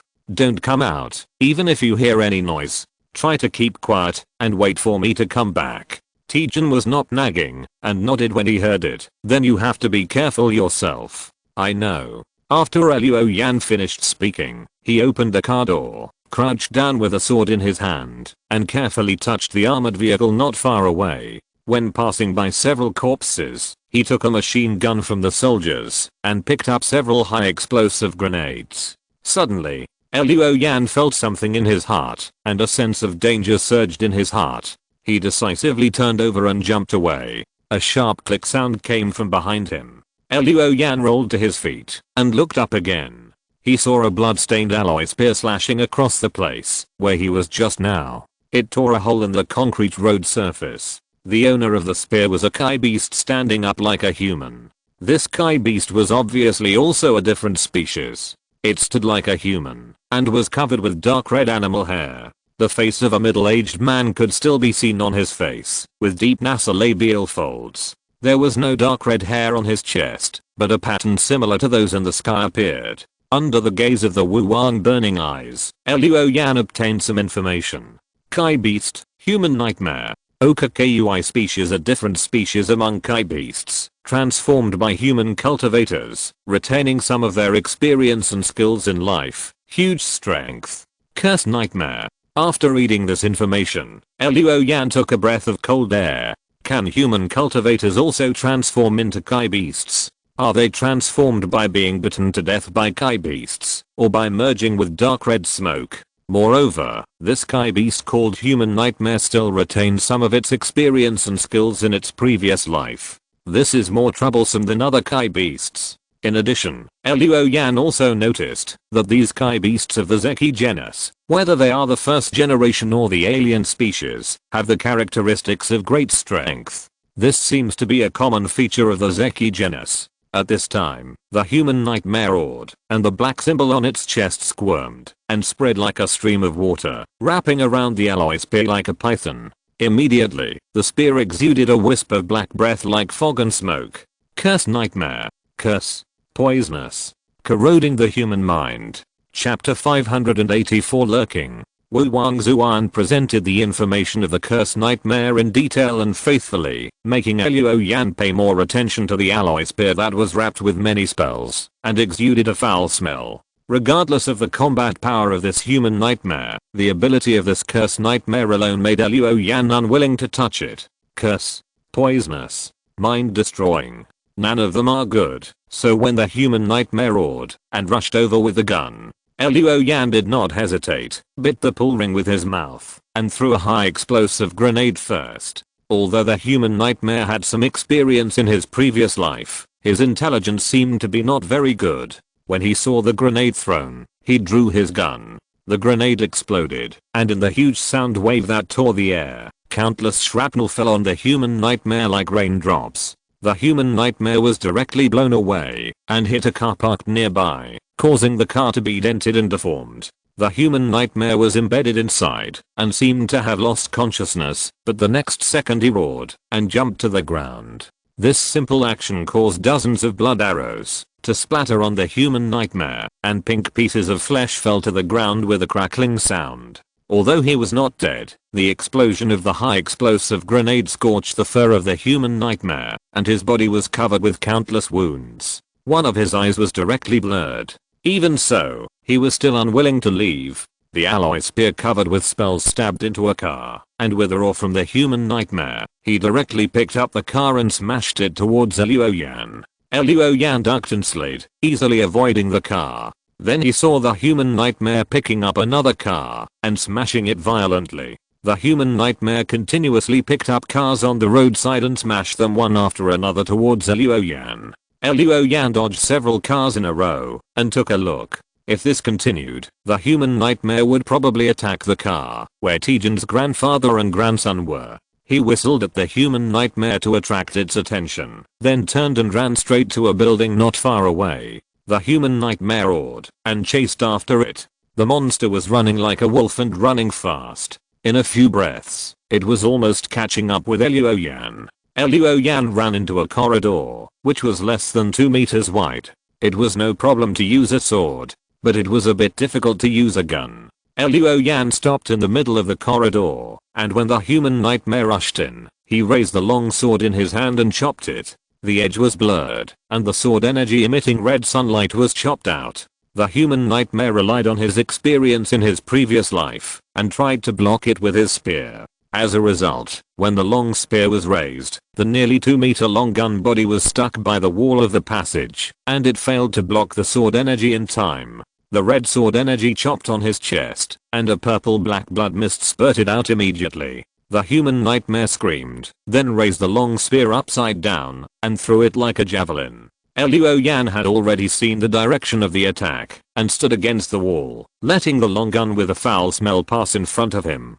He flipped his hand and threw the last high explosive grenade over. Then he jumped to the window and jumped from the corridor into the street. There was a loud bang behind him, and the outer wall of the building bulged slightly. The wall was stretched open by the airflow of the explosion. Thick smoke was pouring out from the cracks and windows. In the drifting sparks, Luo Yan saw that the biological grey light of the human nightmare disappeared. Not smart enough, and the physical strength is limited. Firearms such as high explosive grenades can kill it. After Luo Yan made a simple conclusion, he touched the armored vehicle. There was no accident this time.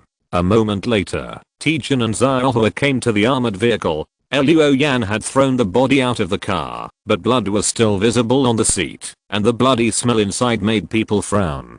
But compared to being exposed outside the car, it is obvious that this difficulty is not insurmountable. At this time, the school's teaching once again demonstrated its value. In the academy, Luo Yan learned to drive various vehicles in addition to mecha. Even though he didn't learn it very carefully, now Luo Yan can easily start the armored vehicle and drive it away smoothly. He turned on the navigation on the armored vehicle's dashboard, let the computer plan a route to the core headquarters for him, and then drove the armored vehicle forward.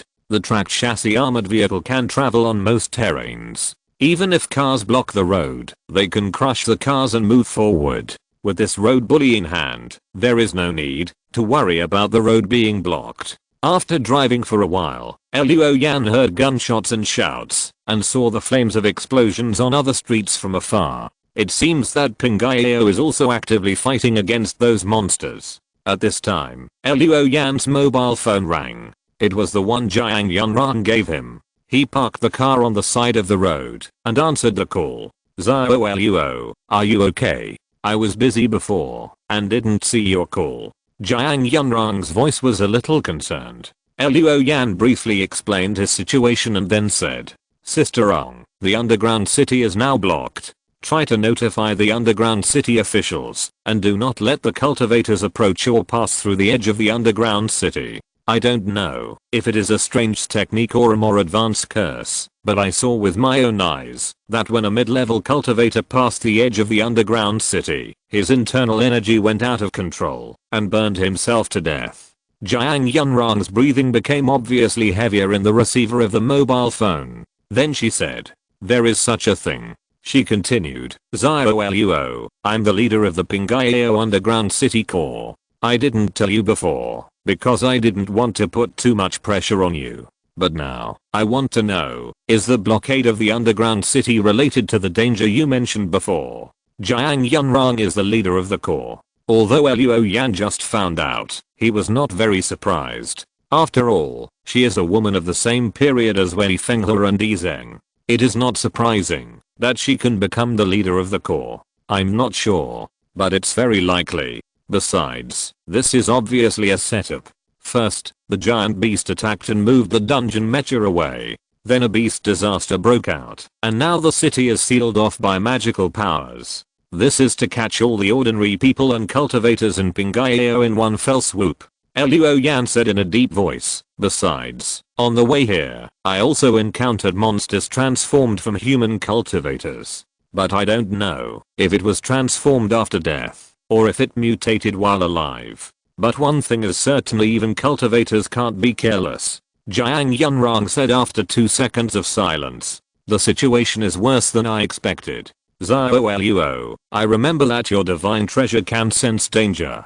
Then can you find the source of the danger? Luo Yan thought for a while and said, when I came to the underground city that day, I realized that there was some kind of danger lurking in Pingyao. If we talk about the source, it should be in the old city. Old city?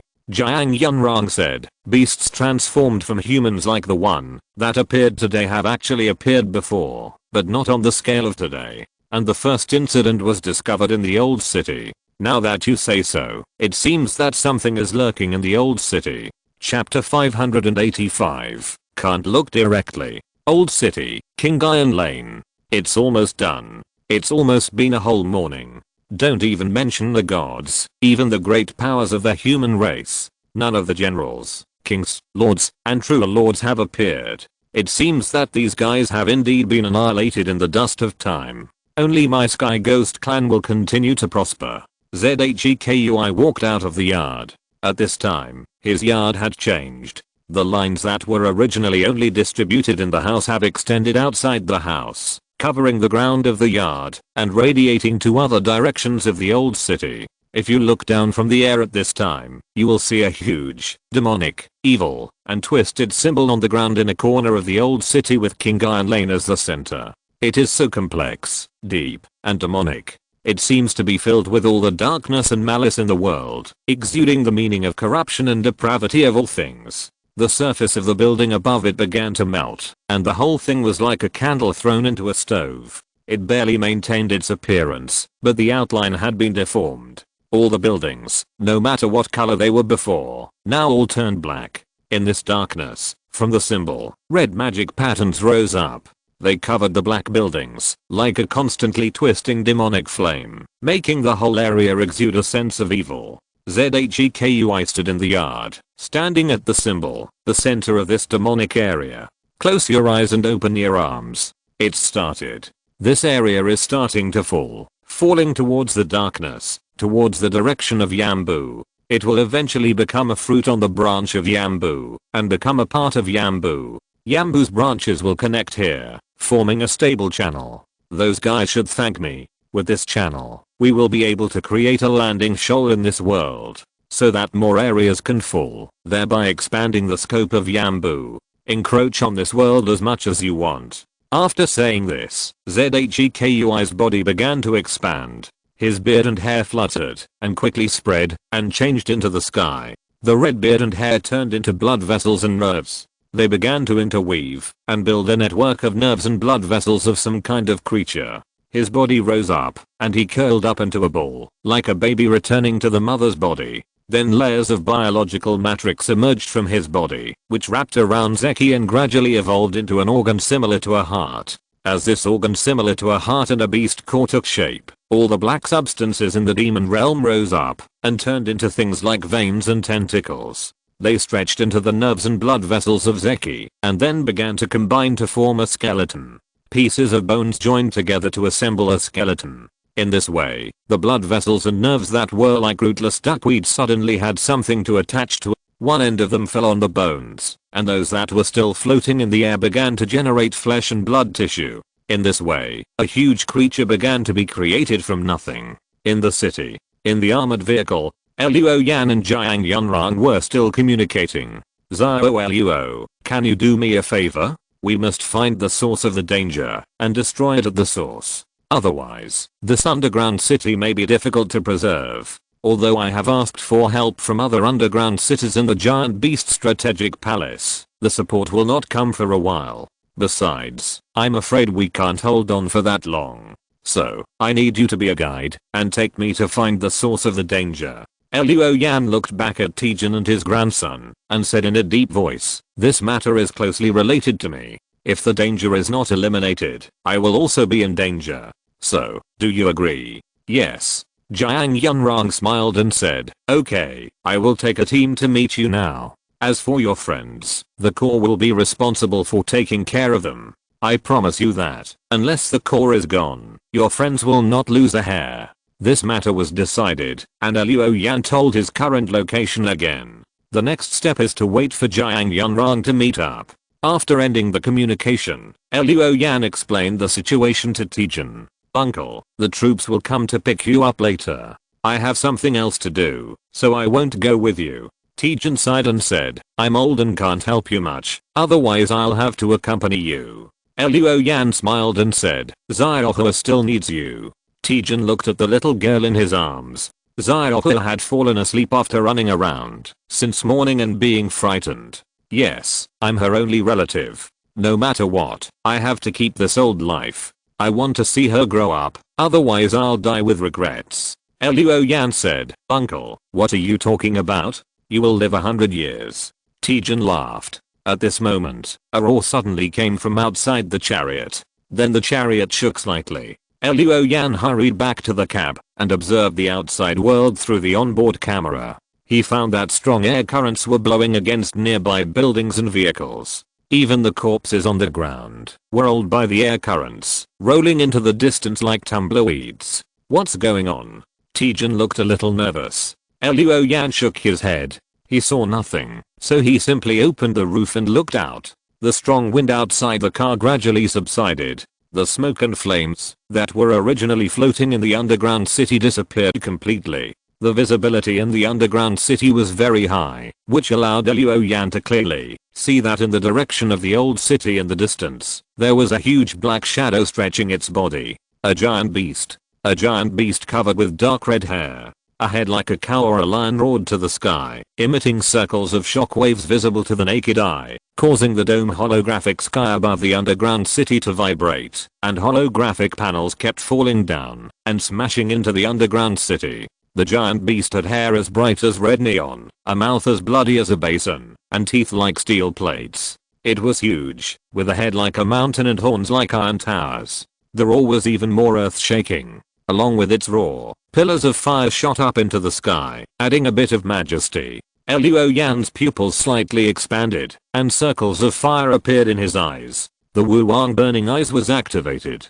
But after only one look at the giant beast with the Wu Wang burning eyes, Luo Yan suddenly felt his eyes burning, and his head, as if needles were pricking him. It was as if he was looking directly at something he shouldn't see. He hurried back to the armored vehicle, his heart pounding, and he felt a sense of fear. He had never experienced such an experience. Even when he faced the overlord level giant beast that day, he didn't have this feeling of not daring to look directly at it. What on earth was that giant beast that actually scared him and made him dare not dig out its information?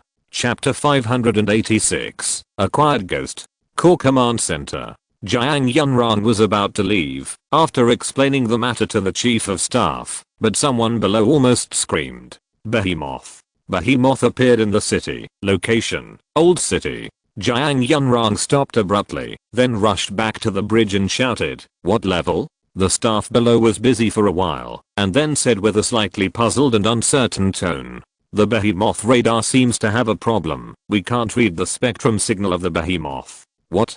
Jiuying Yunrong and Zhu Wei were stunned at the same time. If the spectrum signal cannot be read, it cannot be matched with the information provided by the Behemoth Strategic Office to identify the level and information of the Behemoth. In the past, there would be a situation where the signal was read, but the information could not be matched. That was because the Behemoth to which the signal belonged had not yet been discovered, so there was no record in the archives. But this time, the signal could not be read at all, which was weird. Jiuying Yunrong shouted, "Project the image on the big screen." The figure of the Behemoth soon appeared on the big screen. It was huge, and its body was like a mountain. The head was like a lion or a cow, covered with bright red hair. In addition to the two large horns on the head that were like iron towers, there were also black spikes on the back of this giant beast. Those things were like fish fins, extending all the way to the tail. The body of the giant beast was also covered with black magic patterns, which combined into strange and evil symbols. From these symbols, a misty black aura like smoke dissipated and rose, and in the black aura, there were little red sparks. Looking at the giant beast on the screen, Jiuying Yunrong's face became worse and worse, and finally it couldn't be worse. Her slender hand, however, grasped the railing of the bridge until it was deformed, and when she finally let go, the alloy railing broke. "Get the star picking ready. I'll attack immediately. Also, notify Zengd College and ask them to bring out all the mechs that can be used. The same goes for our own regiments. As long as they stay in the city and can still be used, no matter what level, bring them out. This battle requires all our strength." The giant beast gave her a bad feeling. As someone who had been to the desperate battlefield, Jiuying Yunrong had faced the Overlord monster and the Nightmare monster. But the monster that appeared in the city now gave her a feeling that it was far worse than the Overlord and Nightmare monsters. Although they were similar in size, the monster in the city had extraordinary meaning. Especially those patterns that were similar to the mysterious patterns on the God General level mechs. Jiuying Yunrong had never seen such patterns on Overlord and Nightmare monsters. As she walked towards the attack channel, she called Luo Yan. "Hello, Zio Luo. The plan has changed. In the armored vehicle, Luo Yan's back muscles couldn't help but tighten when he heard Jiang Yunrang's words. Jiang Yunrang continued, I think you also saw the giant beast that appeared in the old city. I have to attack now, so I can't lead the team myself, but the elite will come to you. You take them to the old city to find the source of the danger. Luo Yan said in a deep voice, Sister Wrong, that giant beast may be the source of the danger. Maybe. Jiang Yunrang's voice sounded in the receiver, but maybe not. Anyway, we will split into 2 groups. I will attract the giant beast from the old city, and you will take the opportunity to investigate. If there is danger, Zio Luo, you can decide whether to leave or not. You are not from the Pingayao Corps, you don't have to sacrifice here. The meaning of her words is very clear. Others can die, but Luo Yan doesn't need to. Luo Yan nodded, I will take care of it myself. That's it. The phone was hung up. Luo Yan looked at the phone, thought about it, gritted his teeth, and stuck his head out again, looking at the giant beast in the distance. The moment the Wuwang Zuan was turned on, Luo Yan had the urge to close his eyes or look away. But this time, he forced himself to observe the beast. The beast was definitely not simple. If he could find something, it might be useful to Jiang Yunrang. When he forced himself to look at the beast, Luo Yan felt his eyes burning, as if one of his eyes was about to be burned out. His head was even more painful, as if countless red-hot steel needles were piercing his brain. A drop of blood emerged from Luo Yan's eyes, passed through his face, and ripped onto the bottom of the chariot. In his vision, a line of information finally emerged on the head of the beast. The line of information was neither as colorful as that of humans, nor as deep red as flames like that of the beast. Instead, it was black, as dark as a bottomless abyss. Luo Yan imagined himself going deep into the abyss, and digging for information in it. After a moment, some words appeared in his vision. These words were like electronic information that was disturbed, flickering and incomplete. They barely provided some information. ZHEKUI. Heavenly ghost, acquired, beast form, giant strength, moving mountains and filling seas in the chariot. Tijan only heard Luo Yan scream, and then saw him sitting back in the chair, covering his eyes tightly with his hands. The old man couldn't help but get nervous. Zio Yan, how are you? Are you okay? I'm fine. I'll just take a rest. Although he said so, blood kept flowing down from Luo Yan's hands covering his eyes. Luo Yan closed his eyes tightly, but his eyes were still burning and painful. But fortunately, the burning was gradually subsiding. When his eyeballs only felt slightly hot, Luo Yan opened his eyes. His vision was blurred for a while, and then he saw that everything was shrouded in a blood-colored color. This situation returned to normal after 1 minute. The blood color in his vision finally faded, but he still couldn't see things clearly, but the heat in his eyes and the tingling in his brain had disappeared.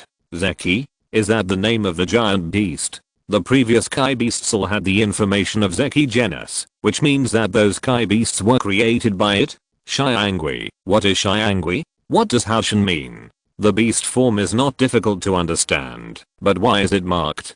Could it be that Zeki has other forms? For example, human form? The last information should be its characteristics, the great strength to move mountains and fill the sea. In addition, there should be other characteristics, but I can't read them. If I read on, I'm afraid my eyes will go blind. Luo Yan sorted out his thoughts, then wrote these findings into a text message, and sent it to Jiang Yunrang's mobile phone. Of course, he only gave the characteristics of the giant beast. As for the name and the information of Xiangui, Luo Yan was reserved. He didn't want to reveal too many of his secrets. At this time, outside the chariot, an armored command vehicle drove over. Jiang Yunrang's people arrived. Chapter 587 Troublesome God's Hidden Abyss. The red beast that appeared in the old city was exactly what Zeki had transformed into. Its appearance flattened the buildings in the old city in an instant. At this moment, Zeki's beast that looked like a bull and a lion seemed to sense something, and looked in a certain direction in the city. In that direction, among the countless miscellaneous objects, there was an armored vehicle. In the vehicle were Luo Yan and the other two. However, From Zeki's perspective, apart from the densely packed roads like spiderwebs, countless buildings that had become ruined due to the battle, and various miscellaneous objects that were so messy that it was difficult to distinguish one by one, he could not see anything at all. No mistake. Someone was just spying on me, and it felt like they were spying on my roots. This can only be done by a divine treasure like the barrier-breaking eye, and at least one must break through to the level of the innocent burning eye. Has anyone among humans awakened this troublesome divine treasure? Forget it. Even if they awakened this troublesome divine treasure, the human race is so weak now that they can't do anything. It's me who miscalculated. Zeki raised one of his forelimbs and took a look. It was obviously weakened by the broken tent blood plate, but the effect of the primordial tent is still so strong. I don't expect to be able to show the form of a heavenly ghost directly, but at least it should be a human form. The result is the same original beast form as those beasts. The methods of the human master are unfathomable. Suddenly, Zeki raised his head and stared into the distance. There, he felt a special breath, and then saw a mecha walking out of the warehouse. The mecha was slender, like a woman. It had a high crown, a silver helmet, a skirt, black patterns, and stars. It was completely different from ordinary mechs. God General. Star picking. It was Jiuying Yunrang's mecha. The pupils of the ochre beast shrank slightly. This aura, no mistake, showing black patterns, is the human race's God General. Are they not dead yet? No, it's just a body, without a trace of life. Although it's dead but not stiff, it's just a puppet. It's no different in essence from those mechas before, those puppets of the ancient human race. So that's how it is. I understand. So that's how it is. This is the product of the combination of the human race's mechanical secret technique and puppet technique. Yes, there are also some traces of body possession technique. I was wondering how the weak human race can fight against those beasts now. It turns out that they use the bodies of their ancient ancestors. Asterisk asterisk asterisk an armored command vehicle was heading towards the old city. In the car, there were several people, including Yan. They are the elite assigned by Jiuying Yunrang. Let me introduce you to everyone. This is Yan, the guide assigned by the team leader. Student Luo is a student at Guangling Basin College. He achieved good results in the big sports meeting at the beginning of the year. He is a superstar along with the rising stars such as Xing Feng from Xianan College and Fu Yan from Jiuying College. The future is promising. Student Luo's divine treasure was originally the key seeing pupil. After the transformation of the Teichu stone fragment, it has become the barrier breaking eye. This divine treasure can observe some things that ordinary people, even those of us who practice visualization, cannot perceive. So this time, Student Yan will support us and guide us to find the possible source of danger. The one who introduced Yan was the captain of this team, Song-Hu. Song-Hu was tall, with rough skin and a generous personality. After introducing Yan to his team members, he began to introduce the members in the car. He pointed at a handsome young man sitting next to him. His 5 slender fingers were very flexible, and they were able to assemble the components into a sniper rifle in a blink of an eye. Chen Heo, our team sniper, Shenzang, is also a super sensory like you.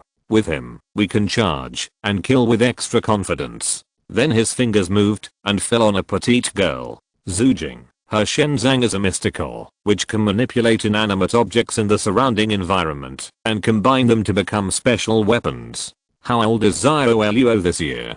Come and sit next to me. Song-Hu had just finished introducing her when a 28-year-old woman sitting in the back seat of the car patted the empty seat next to her and said. This woman was soft and charming, with a pair of well-proportioned and slender legs wearing hollow fishnet stockings. She didn't look like someone who was going to the battlefield, but more like a woman going to a nightclub. My name is Zhu Kyan. You can call me Sister Kyan. Sister, my magic can make me invisible and increase my explosive power, so I won't introduce it to you, Captain Song. If you want to know more, come and sit here with me, I can tell you more. Song-Hu looked embarrassed. Zhu Kyan, stop it. Student Yan is still young, don't tease him. Zhu Kyan said lazily. Captain, how is he young? When I was his age, I knew everything I should know. Snap. Someone snapped his fingers. Then a cigar was lit, and smoke was emitted. The flame of the cigar came from a finger, and it was a man with a face as sharp as a knife. He smiled and said, "You haven't tried him. How do you know whether he is small or big?"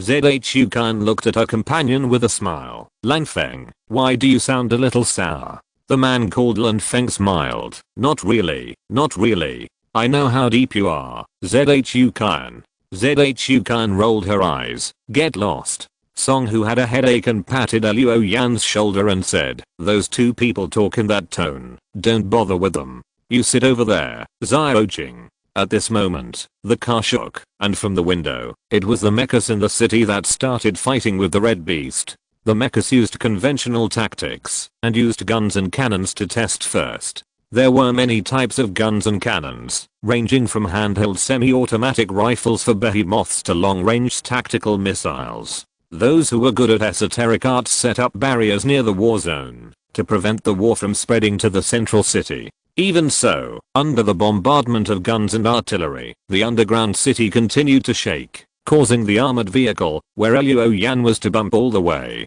No matter how bumpy it was, the cigar in Lan Feng's hand was as steady as a rock. He looked out the window and said in a low voice, "It hasn't even opened its anti-membrane, so it's at most a mid-level behemoth, right?" The petite Jiuying said in a crisp voice, "But I heard from the people in the command center that this behemoth did not detect any spectral signals." Chen Hao, who had assembled the sniper rifle, said, "Maybe the behemoth radar is broken. Ouch." When the armored vehicle shook, Zhu Kan, who was wearing fishnet stockings, snorted delicately and fell towards Luo Yan, but was supported by Jiuying.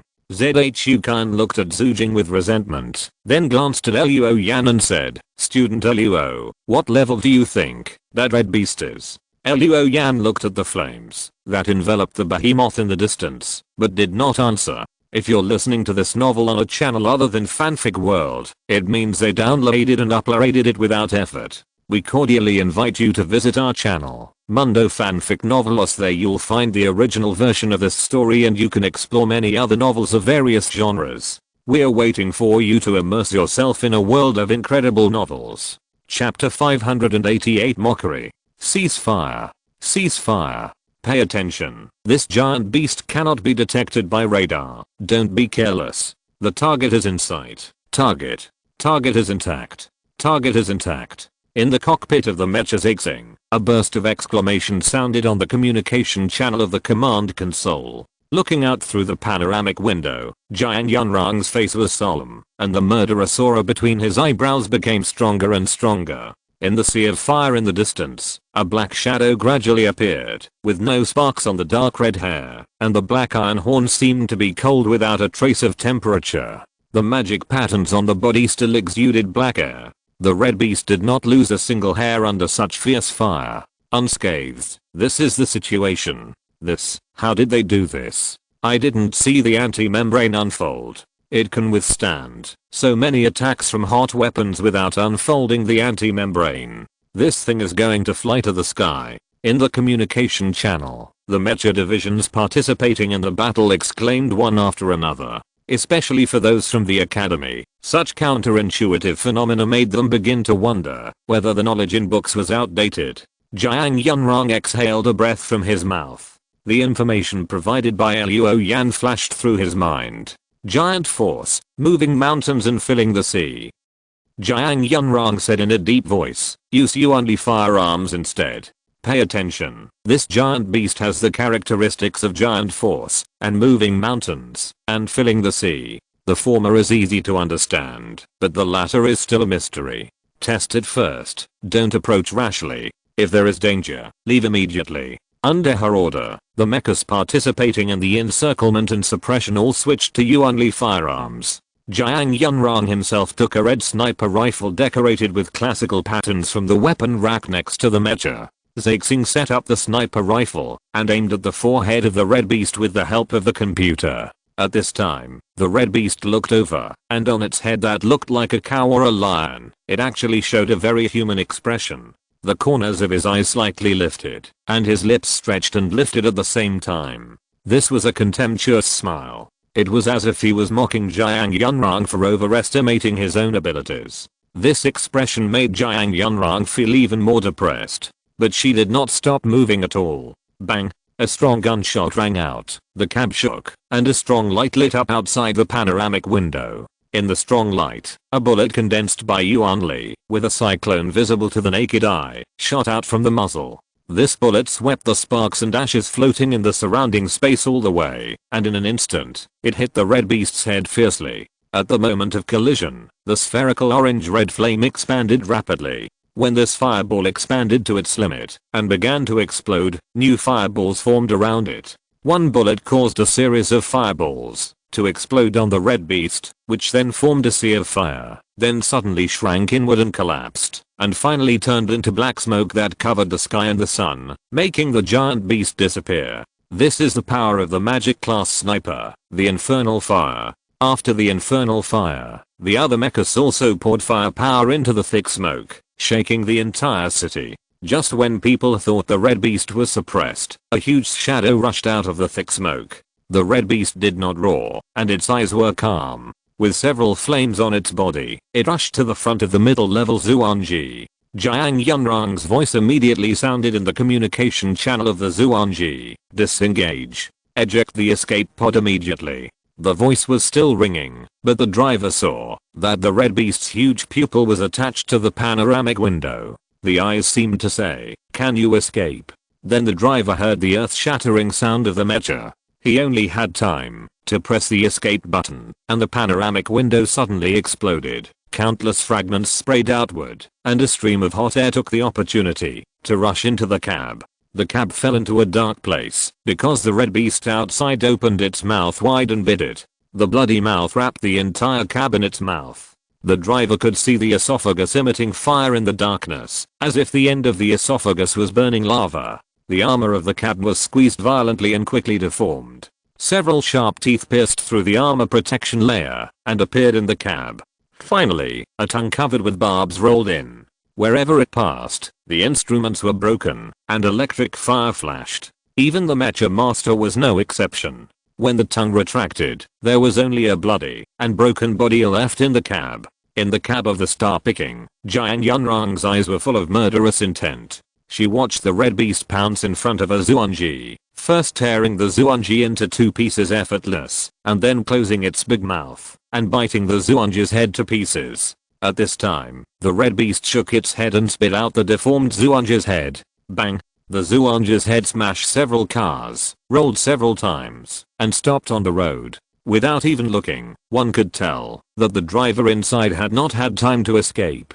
Arsehole! Jiuying Yunrang controlled the mecha, raised the sniper rifle infernal fire, and was about to attack the red beast. At this time, a mocking look flashed in the red beast's eyes, and then it rushed between the two mechs, hiding most of its body behind the mechs. It's better to be cautious. The muzzle of infernal fire was raised and lowered.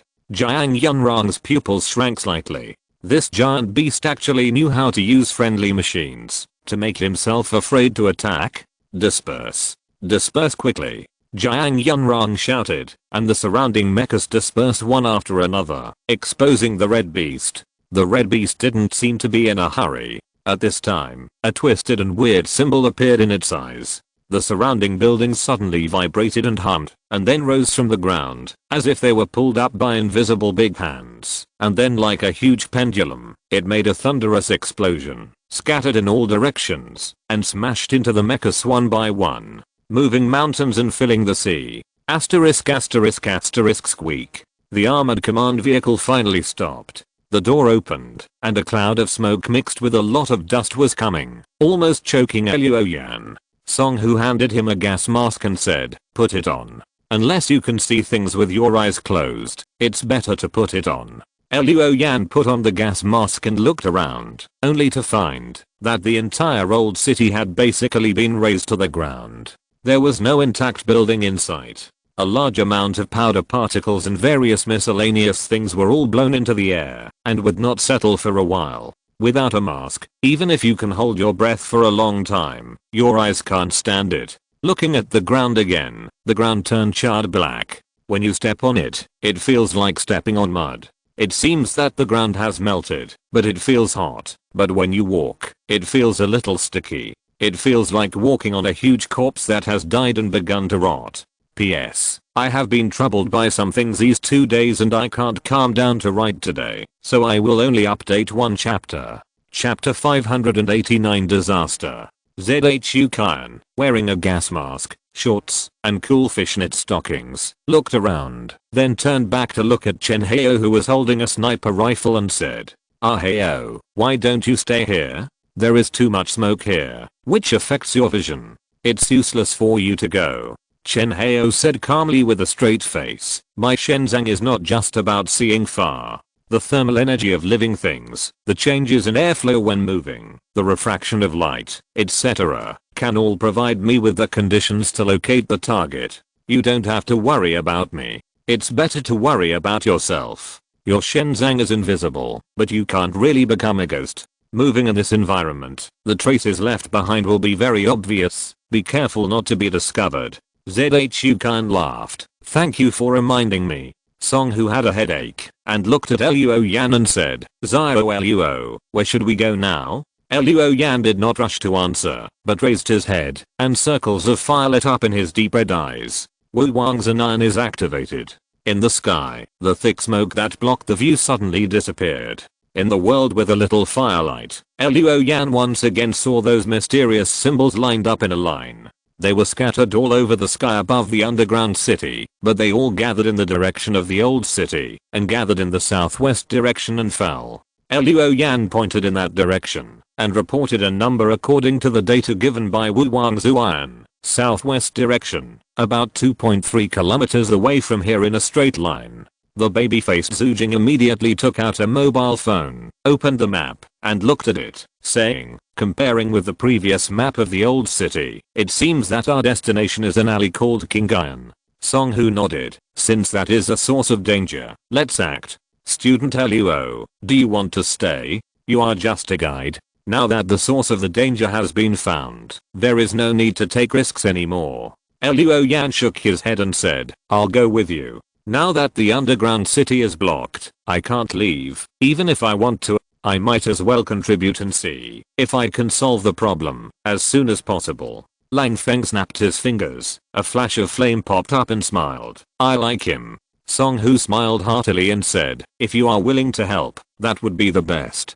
But if there is danger, you don't have to worry about us, and get out immediately." Luo Yan nodded. "I won't force it." "Okay." ZHU Kyan, invisible reconnaissance. "Ah Heo, the old city is now flat. You find a sniper position and support us at any time. Jiuying, see if there is anything useful on the scene, and get some scouts out. Lang Feng, come with me, be flexible and maneuverable. Student Luo, just follow behind the two of us, and make your own judgment." Song, who quickly gave the order. Chen Heo left with his sniper rifle, and soon his figure disappeared in the thick smoke. ZHU Kyan retreated little by little, and with each step back, her figure faded a little. After a while, her figure, her breath, and her smell had completely disappeared in the air. Only when the smoke occasionally changed unusually could her presence be detected. After the two left, the petite Jiuying raised her hands, and her 10 fingers trembled slightly. In the eyes of others, this little girl just stretched out her hands and shook them a few times, like the warm-up exercises before doing exercise. Nothing special. But in Luo Yan's eyes, he saw tens of thousands of fine hairs shaking out from Jiuying's 10 slender fingers. These things seemed to have their own will, spreading out, penetrating into the thick smoke, and then engulfing everything. Most of the things that were caught by these hairsprings were fist-sized black stones. The other things were much more complicated. There were melted and deformed tires, parts of unknown equipment, half-burned rag dolls, radios with only the shell left, and so on. These things were rolled over by the fine hairsprings, and then assembled themselves. Luo Yan could clearly see that the silk threads that spread out from Jiuying's 10 fingers were entangled with each other. As a result, the things brought back by the silk threads were finally combined into strange human-shaped objects. The height was about 40 to 50 centimeters, and the main body was the black stone that could be seen everywhere in the old city, entangled with other things, and combined into objects that exuded a bit of weirdness. "This is a puppet soldier." Song, who whispered, "They are Jiuying's most commonly used weapon." Their strength depends on the material. Although their combat capability is average, they are very convenient for minesweeping. Luo Yan looked back at the baby-faced girl, who responded with a shy smile, and then concentrated on controlling the puppet soldiers to move forward, exploring the way for the team. If they encounter traps or other dangers, they can also be triggered in advance, which is what Song Hu called minesweeping. In the distance, no roars were heard, only constant roars and violent explosions. The mecha was still fighting with the red beast transformed by Zhekui, which made Luo Yan feel an inexplicable sense of urgency, although he knew that there would be at least one God General level mecha in a dungeon.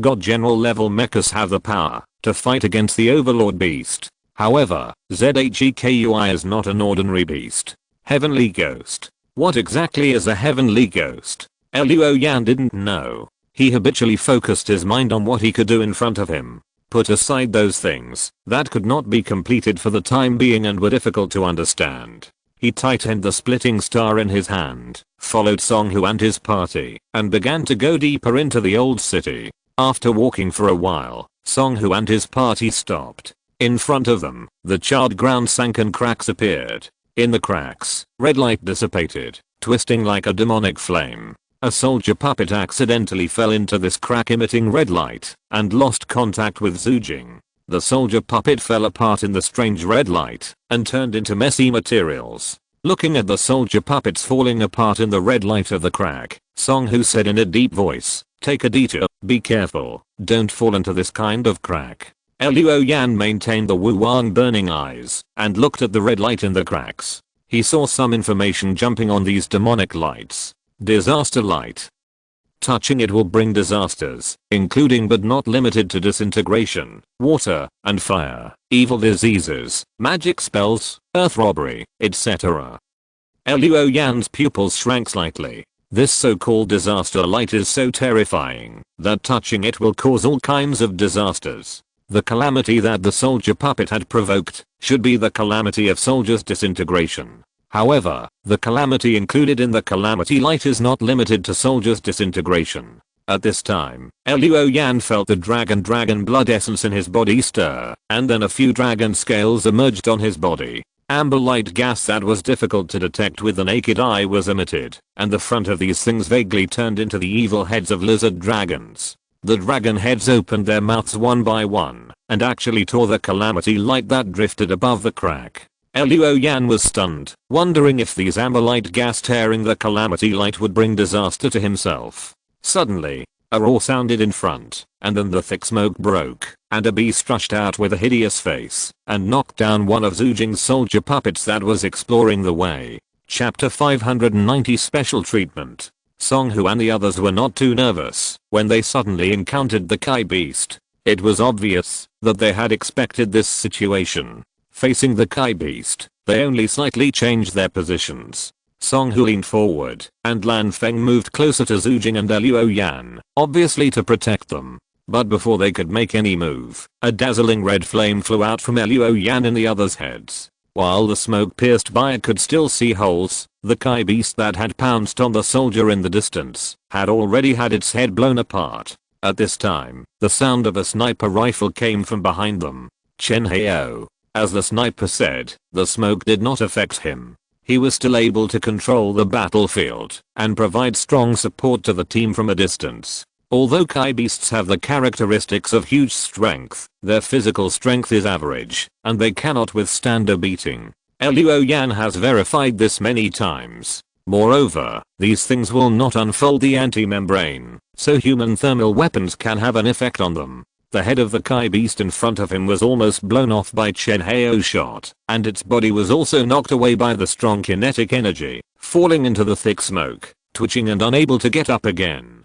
But at this time, frantic footsteps sounded from the thick smoke, accompanied by waves of hoarse roars, and the breath of anger and bloodthirstiness spread out of the thick smoke, rushing towards Luo Yan and others. At least 20 Kai beasts rushed out of the thick smoke, scrambling to rush over, drooling at the corners of their mouths. From the size of these things, it can be seen that there are men and women, but it seems that, because of the long transformation time, their human characteristics are no longer as obvious as those of the same kind that Luo Yan saw in the shelter in the morning. Greet them with guns. Song Hu shouted, and raised an assault rifle, pressed the muzzle, and fired at the Kai beasts that were rushing over more than 10 meters away. Lan Feng was also the same, but the man was holding two unique automatic pistols. There was a saber hanging under the pistol. It seemed that sometimes the gun and the saber were used together as a short blade. Bang, bang, bang. The sound of the assault rifle was heavy and powerful, with a strong sense of impact. The sound of the automatic pistol was soothing and high-pitched. The two different types of gunfire mixed into a deadly note. The blood of the Kai beasts that rushed over splattered everywhere. However, it was obvious that the power of the assault rifle and the automatic pistol was far less fierce than that of the sniper equipment. At this time, the soldiers controlled by Jiuying hugged the legs of several Kai beasts and threw them to the ground. The girl's tactical waist bag opened automatically, and a fragmentation grenade flew out. The pull ring detached by itself, then floated away, sent to the side of the Kai beasts that were pounced on, and fell down. The whole process was like an invisible hand carrying the grenade over, and only let go when it reached the side of the Kai beasts. In fact, it was Jiuying who used those springs that could control everything to open the waist bag, roll up the grenade, pull out the pull ring, and send it to the front line. The grenade landed, and the sound waves and flames swept the nearby space, causing the thick smoke to fly, and the Kai beasts were blown into a bloody mess, with fragments embedded in their heads, and died on the spot. Bang, bang. This is the sound of sniper rifles. Every time a gunshot sounded, a Kai beast would fall on the way to charge. Dap, dap. This is the sound of rifles, and they used bursts of fire. The bullets were shot from around the battlefield, from those thick smoke and empty places. They accurately hit the eye sockets or necks of the Kai beasts. The former directly smashed the brain, and the latter caused arterial bleeding. All were fatal injuries. With the support of these two types of firearms, the Kai beasts fell down in a blink of an eye. Of these two types of firearms, the former was naturally used by Chen Hao, and the latter was used by Zhu Kan, who had hidden her figure. In a blink of an eye, only a few of the more than 20 Kai beasts rushed to Luo Yan and his men. Luo Yan was sure at this time that the amber light gas swallowing the disaster light would not affect him, and he tightened the splitting star and was about to take action. But Lan Feng threw his two guns up in a casual manner, shook his hands in front of him, and then pressed his palms forward. Then Song Hu's face was quickly illuminated by the blue light. Large pieces of blue flames connected into a raging fire wave, whistling towards the several Kai beasts that rushed over. Hit by the flames, the Kai beasts immediately caught fire all over, and the flames burned extremely fiercely, with a certain corrosive effect, so that these beasts were burned to only a skeleton in a few steps. At this time, Lan Feng retracted his hands, caught the two guns, and after the guns rotated a circle, they returned to the holsters. Jiuying next to him said, "You are just showing off." In a moment, more than 20 Kai beasts were cleared. Among them, except for Lan Feng who used his Yuan Li and Shen Zhang's ability, the others only consumed ammunition.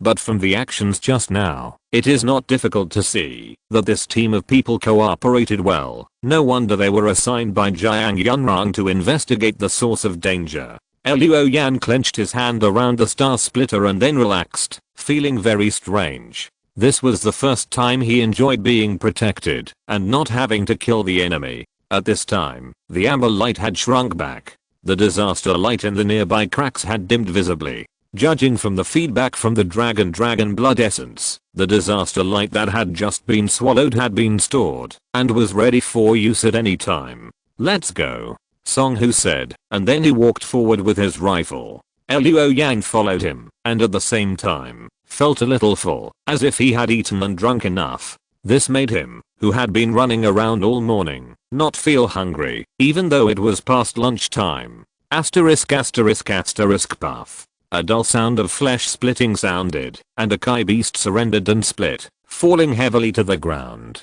A middle-aged man with a 3:7 split hair took a breath, wiped the stain on his forehead, and stepped back. He turned around, and saw 5 or 6 childish faces behind him. He smiled and said, "We did it. We have cleared out the monsters in this area." Some of the young people cheered and some sobbed. They were teachers and students of Xing College. They accepted the commission of the underground city and came to the city to provide support. Their team, together with the armed forces of the underground city, cleared out the monsters in this block, but the college also suffered losses. Several students died in the cleanup operation, and just now, a student was eaten and killed by several monsters in front of this middle-aged teacher. "It's none of our business next, The teacher was about to take the students back to the nearby temporary camp to rest when he heard a numbing roar from the pile of corpses in front of him. He looked over and saw that the body of the student who was bitten by several monsters stood up shakily, and an inhuman roar came out from his broken neck. Then, dense dark red hair sprouted from his body, but his overall shape did not change much. Only evil symbols like wriggling worms appeared on his chest, emitting a black aura full of filthy connotations. A demon beast. A nightmare. Chapter 591 Tragic. What is this? This is the first time I've seen this kind of monster. Isn't he Xing? Didn't Xing just die? How could he turn into a monster? It's different from other monsters. It feels worse. The students started talking at once and followed the dungeon soldiers to retreat step by step. The academy teacher smiled bitterly. In the previous battle, he had consumed a lot of energy to protect students and kill monsters. Now his energy was almost exhausted, and he thought he could finally take a break. Unexpectedly, his student turned from a corpse into a monster right under his nose, and this monster was visibly different from other monsters. The evil symbol on the chest and the filthy smell emanating from the body all emphasized this point. The academy teacher nodded to the officer behind him. The officer understood and shouted, "Attack! There is only one monster. Kill it." The soldiers immediately raised their assault rifles, turned on the burst mode, and aimed at the monster. Just as they were about to shoot, the nightmare suddenly raised his hand and quickly formed a hand seal. Then, at the moment the soldiers fired, invisible barriers emitting black aura rose in front of the nightmare. The students of Xing College watched with their pupils dilated, and they covered their mouths and exclaimed softly, "Oh my god, it can make seals and use mystical arts." Human nightmares inherit some of the experience and abilities of cultivators in their previous lives. Bang, bang, bang. Amid the fierce gunfire, the invisible barriers emitting a black aura blocked all the bullets from the rifles. One bullet after another was embedded in the barriers, unable to move forward. Behind the barriers, the human nightmare continued to make seals, and this time, it covered itself with a layer of black armor like light. Mystical arts. Iron armor. Roar. It roared, rushed out of the barrier, and punched. The air in front of the fist was twisted, and 4 or 5 air currents, that were difficult to detect with the naked eye and extremely fast, like bullets, were ejected. They hit the soldiers, and the head of a soldier who was shooting with a gun suddenly exploded, and blood and flesh splattered in a fan shape, splashing blood beads on the faces of the soldiers behind him. Suddenly, 4 or 5 soldiers fell. A student exclaimed, "This is Xing's fighting skill." The academy teacher gritted his teeth and said, "Don't come over here, I'll deal with it." The teacher clapped his hands, and when he opened them again, a light spear of more than 10 feet long appeared from his palms. He tightly grasped the Yuanli spear, shouted loudly, and the light spear drew a full arc, pointing at Renan's head. Renan turned around suddenly, and reached out to grab the spear. The teacher groaned, twisted his wrist, and the spear drove the sharp blade to rotate, like a drill bit through Renan's palm. Renan's hand was immediately bloody, and black blood oozed from the palm of his hand, and flowed down the spear. The teacher's spear, which was like a drill bit, was about to pierce Renan's head, but Renan tilted his head, causing the tip of the spear to leave a deep wound on his cheek that could be seen to the bone. At this time, the black blood flowing down the spear suddenly twisted like a worm. They quickly formed mysterious symbols, which kept twisting, as if they were made up of countless iron wire worms. In the blink of an eye, the symbol spread along the light gun to the teacher's hand. The teacher didn't know what it was, but quickly let go of the hand holding the light gun. But even so, the symbols continued to spread upwards, and corroded the back of the teacher's hand. Zzzz. In the blink of an eye, a symbol was printed on the back of the teacher's hand. The teacher groaned in pain, and then looked at the back of his hand. The symbol printed on the back of his hand had black lines like gossamer spreading around it. Those black lines kept twisting and spreading, like iron wire worms trying to drill deeper into the human body. The teacher was also decisive. He shouted and condensed a yuan li battle knife in his other hand. He raised the knife and chopped off half of the arm. Snap! The arm fell to the ground, and the symbols on it were still spreading and spreading. In the blink of an eye, poisonous sores appeared on the half of the arm. When the poisonous sores burst, not only did pus flow out, but also strange worms with sharp teeth, like tadpoles, emerged. Curse. Curse. Highly poisonous. Erosion of the mind. Teacher Kuofei made a quick decision and cut off his arm. Once the curse spread to the whole body and attacked the heart and brain, there would be no hope. Teacher. Teacher. The students of Zengd College were about to rush over. The teacher with the broken arm turned around and shouted, "Don't come over." He used his energy to shrink the muscles of the wound and temporarily stop the bleeding. Then he raised the yuan li war knife. His pupils shrank slightly and the yuan li burst out. The war knife in his hand suddenly shook and flashed. Every time it flashed, the air would be distorted and turned into a ripple that continued to spread towards the nightmare. Sword key. The teacher slashed out 18 sword key in one breath. The iron armor on the nightmare burst directly after being hit by 2, and every sword key afterwards made the nightmare's flesh and blood explode. After 18 sword key, there was not a single piece of good meat on the nightmare's body. In some places, the sword key even shaved so much that bones could be seen. The last blade of energy split the head of the nightmare into 2. This difficult nightmare finally fell to the ground. The teacher had used up all his energy and was injured. With all the injuries, he would not be able to fight anyone for another 3 months. The students came up to support the teacher. Seeing the teacher still fighting with a broken arm, even the boys' eyes turned red, and the more delicate girls burst into tears. The dungeon officer sighed, called a team of soldiers, brought a stretcher, and carried the college teacher away. They took over the next cleanup work.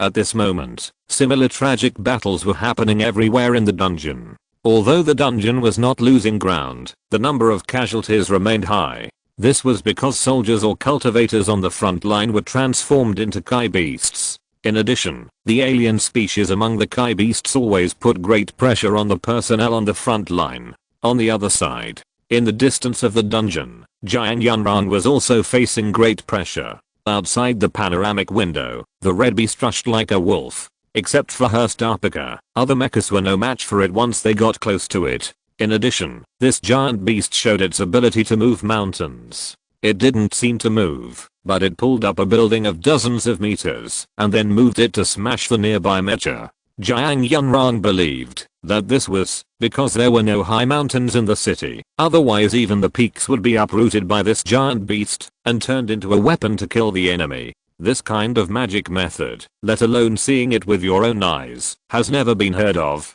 Jiuying Yunran has been to the desperate battlefield and has dealt with the overlord giant beast and the nightmare giant beast. She has seen all kinds of incredible magic.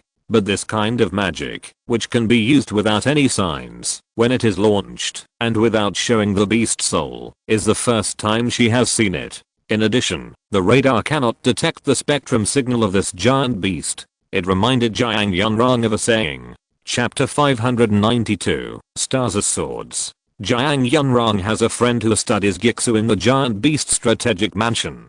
The friend mentioned it to her more than once. Perhaps there are other levels of giant beasts above the nightmare level giant beasts. It's just that they have not been discovered yet. Such speculation is not groundless, but is inferred, based on some information in Gixu, that has not been fully deciphered. She suspects that the red beast in front of her is a level above the nightmare level giant beast. If Jiuying saw this giant beast with her own eyes, she would be very excited. But I really can't be happy at all. Bang. The vigorous echo is the unique sound of the infernal fire. When it opens fire, a large ball of flame exploded in the messy ruins, and in the continuous explosion, the red beast crashed out without a sound. Although it cannot be said to be unscathed, the divine weapon level infernal fire caused little damage to it. It was unknown whether this red beast had the ability to resist kinetic impact and flames, or whether its defense was too strong, so that the infernal fire that could severely damage the upper level beast with one shot seemed a bit useless at the moment. Rough gunshots, charred buildings filled with smoke and dust, and piles of stones of different heights. The mechs lying on the ground with electric fire jumping, and the red beast that seemed to be invincible. It formed a tragic battlefield picture. Another building was uprooted and smashed towards Xing. The colorful patterns on Xing lit up, and the mecha suddenly lost its texture. The figure was still there, but the building crashed through its body without any hindrance. The space scene not far away was distorted, and Xing in a high crown and a gorgeous skirt and silver armor appeared with infernal fire. Footwork. The stars are moving. Xing appeared behind the red beast, threw the infernal fire to the ground, and pointed at the red beast. Stars suddenly appeared around the red beast, up and down, left and right. In the blink of an eye, the sky was full of stars. When the red beast noticed something, the stars fell randomly, dragging out traces of light, condensing into sword shapes, and raising sword lights all over the sky. Secret skills. Stars everywhere. The stars are swords, dancing like dragons. Suddenly, the red beast in the field burst into red and white flowers. The number is too large to count.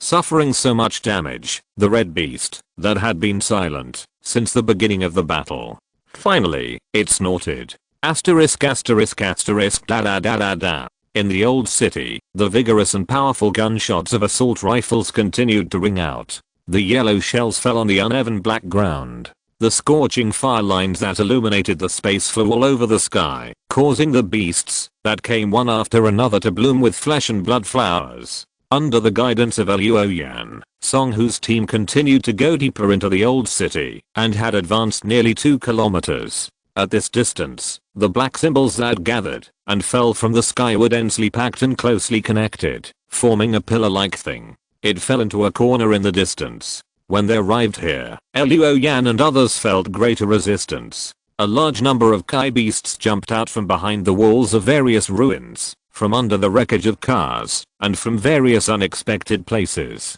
In response to them, the black muzzles of the rifles and pistols in the hands of Song Hu's team, and the bursting gunshots like heavy rain. The shells struck out cheerful notes on the cold and charred ground, but the scorching fire lines shot from the muzzles harvested the lives of the Kai beasts one by one. The high explosive grenades that joined the battlefield from time to time always sounded a heavy note and flattened a large area of Kai beasts at the same time. At this time, alien species began to emerge from the Kai beasts. The steel bones with strong bones and black bone spurs. The barbarian elephant with a huge body and elephant-like appearance. The human figure stood upright, with a mysterious symbol of human nightmare appearing on its chest, and several other new species. Seeing this, Jiuying shook her hands, and countless fine threads spread out from her 10 fingers, which wrapped around countless debris nearby. Rocks, car wreckage, iron pipes, and even the corpses of Kai beasts. Then these debris were combined to form an extremely large rock ball. Jiuying's face was tense, and she raised her hands, and the rock ball rose into the air. The girl shouted, swung her arms vigorously, and jumped up. The rock ball fell with a roar under the traction of thousands of crystal threads, and hit the beasts like a meteorite. Boom. Jiuying only felt the ground shake violently, and the rock ball in front of him fell, and countless Kai beasts twisted their bodies, and jumped into the air. When they fell again, they had become corpses. Jiuying's smash almost cleared the field, killing countless Kai beasts. Only those species survived. Jiuying pointed at the human nightmare and said loudly, I have encountered this kind of thing on the road. Be careful of its strange symbols. They can move. Don't let them get on your body. Once you get on, it will have an extremely adverse effect. He pointed at the steel bone and shouted, the bones of that monster are very hard, like a high-strength alloy, so it has a strong resistance to blunt force impact. Jiuying pointed out the characteristics of those alien species one by one, so that Song Hu and others could be prepared. With Jiuying's guidance, they knew what to do and could launch targeted attacks. Ah hey oh, you deal with that thing, that looks like a human. ZHUZ, your knife skills are very good at dealing with that hard bone. Langfeng, I'll leave that big stupid elephant to you. I'll deal with the others. As soon as Song Hu's order was given, the team members each performed their duties. Soon, the thick smoke on the battlefield was suddenly cut by a dazzling flame and headed straight for the human nightmare. The human nightmare, who inherited some of the experience and skills from his previous life, roared and tilted his head slightly, allowing the sniper bullet to graze his ear, shaving off the ear and the flesh on that side of his face. Boom. The flesh and blood splattered and turned into a blood mist. Although he avoided it in time and was not shot in the head, Chen Hao's shot made the human nightmare fall and spin, dizzy and dazed. Song Hu's shot was quite targeted. The most troublesome thing about the human nightmare is its cursed nightmare, but this alien species itself has a weak defense. Sniper rifles, a long-range weapon for killing enemies, are the nemesis of the human nightmare. Although he received Luo Yan's guidance, Song Hu's ability can be seen in that he can formulate the most targeted strategy with just a few words. Next, Chen Hao killed the human nightmare with a few sniper shots. The final shot used a special bullet. Although it was small, its power was as strong as a grenade, which blew the human nightmare in half. Now the flames on the body are still burning silently. On the other side, when the steel bone, which had a defense comparable to that of alloy, pounced on Luo Yan and others, a knife sound suddenly rang beside it, and then ZHUZ's figure flashed in the air. The woman in fishnet stockings had abandoned her rifle and used her knives instead. She was spinning like a gyroscope, and when she passed by the steel bone, I don't know how many knife lights were hung on the alien's body. Chapter 593 Blood River Cauldron. The knife light was cold and shimmering. In the blink of an eye, ZHU Khan had come behind the alien. The woman in fishnet stockings half crouched on the ground, with the two blades in her hands, crossed into a cross. Behind her, the steel skeleton was still running, but a cross of blood light continued to bloom on its body. During the running process, the flesh and blood on the steel skeleton kept falling off, and each piece of flesh and blood was a fist-sized cube. After the flesh and blood fell to the ground, only the skeleton of the alien was left, and the heart and brain were still beating vigorously. Luo Yan was amazed. ZHU Khan's knife skills were no more than that of a butcher's knife. Every knife of the woman was extremely tricky, and the blade did not hit any bone on the steel skeleton. Every knife was aimed at cutting the flesh and blood of the alien. Now, the alien whose flesh and blood had been removed, its heart suddenly broke into several pieces, leaving only a skeleton. It rolled its eyes, and then fell heavily to the ground. ZHU Khan stood up, crossed her two swords and scraped them, then shook them again, and the blood and flesh on the blades fell to the ground. The two swords regained their coldness. ZHU Khan winked at Luo Yan, stepped back a few steps, and her figure disappeared into the air again. At this time, a cone of flames appeared on the battlefield. This flame enveloped the alien barbarian elephant. The blue flame washed over the elephant, burning all the hair and flesh of the alien. When the barbarian elephant rushed through the flames, it was almost burned to the bones, and the remaining flesh turned into a pool of charred things, sticking to the body. Xing Feng clapped his hands, took out a cigar, and lit it slowly. He took a puff, and blew out a smoke ring. At this moment, his smoke ring suddenly froze into a circle of white frost. The white frost dissipated, and a few points of frost powder slapped on Song Hu's body. This tall man was now surrounded by a whistling cold air, which froze his hair into layers of white frost. Song Hu shouted and punched. The cold wind was everywhere. Frost and snow were flying. He condensed into a white tiger and pounced on the remaining aliens. The white tiger pounced and turned into a ball of ice and snow, rolling through the aliens. The movements of several aliens became visibly slow, and white lumps of ice were frozen on their bodies. When they stopped moving, Song Hu raised his rifle and swept across, and all the aliens exploded into ice chips. The battle ended. After clearing this wave of Kai beasts, Luo Yan and his team did not encounter any resistance, and found the stone yard where ZHEKUI lived at that time. The stone yard was gone, leaving only the 20cm high wall base, and cracks emitting disaster light were distributed on the ground. In the center of those cracks, the small incense burner was still there, and dark red smoke continued to flow out of the incense burner. After these heavy smokes flowed out of the incense burner, they sank into the cracks below that were emitting disaster light, and then went deep into the underground city, spreading in a mysterious way in the city. Is this the source of danger? Song-Hu looked at the small incense burner on the ground not far away, and then looked at Luo Yan.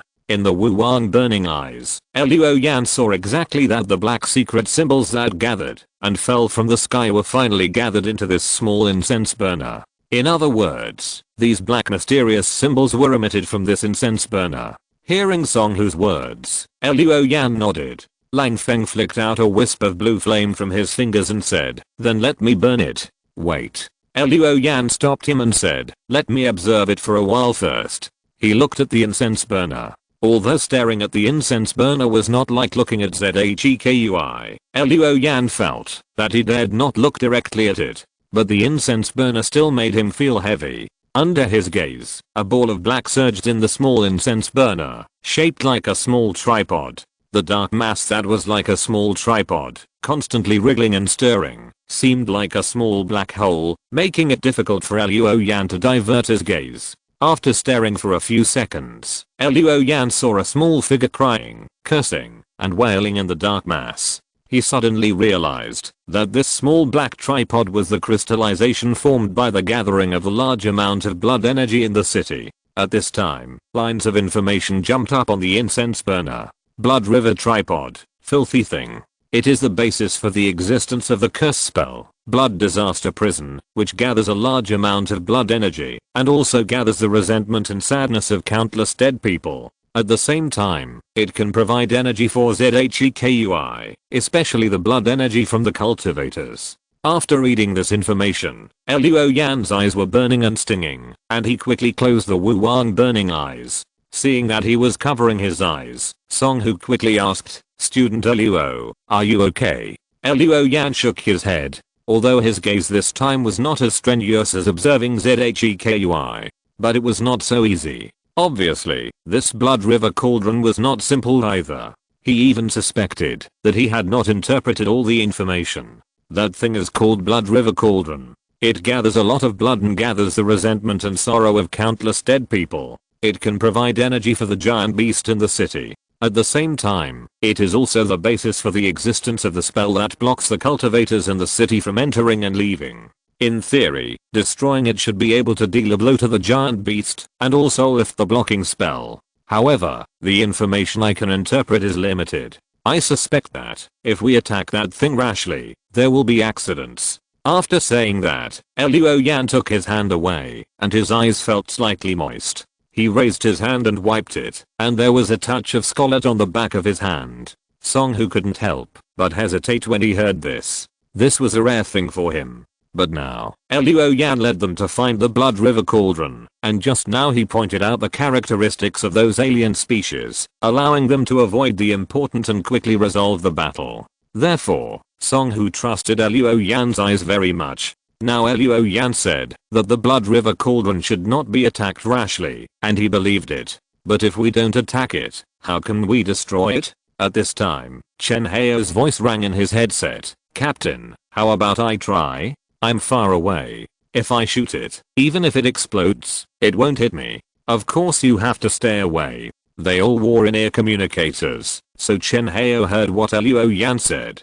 Luo Yan did the same. After hearing what Chen Hao said, Luo Yan was still worried. It's still not appropriate. I can't interpret all the information of this thing, and I don't know what functions it has. What if it doesn't explode by itself, but has other strange abilities? Maybe your shot will cause a backlash. Chen Hao said in a deep voice. Then we can't just watch it and do nothing. Luo, we came here and are ready to face all kinds of dangers. How about this? Stay away. Even if something happens, it won't implicate you.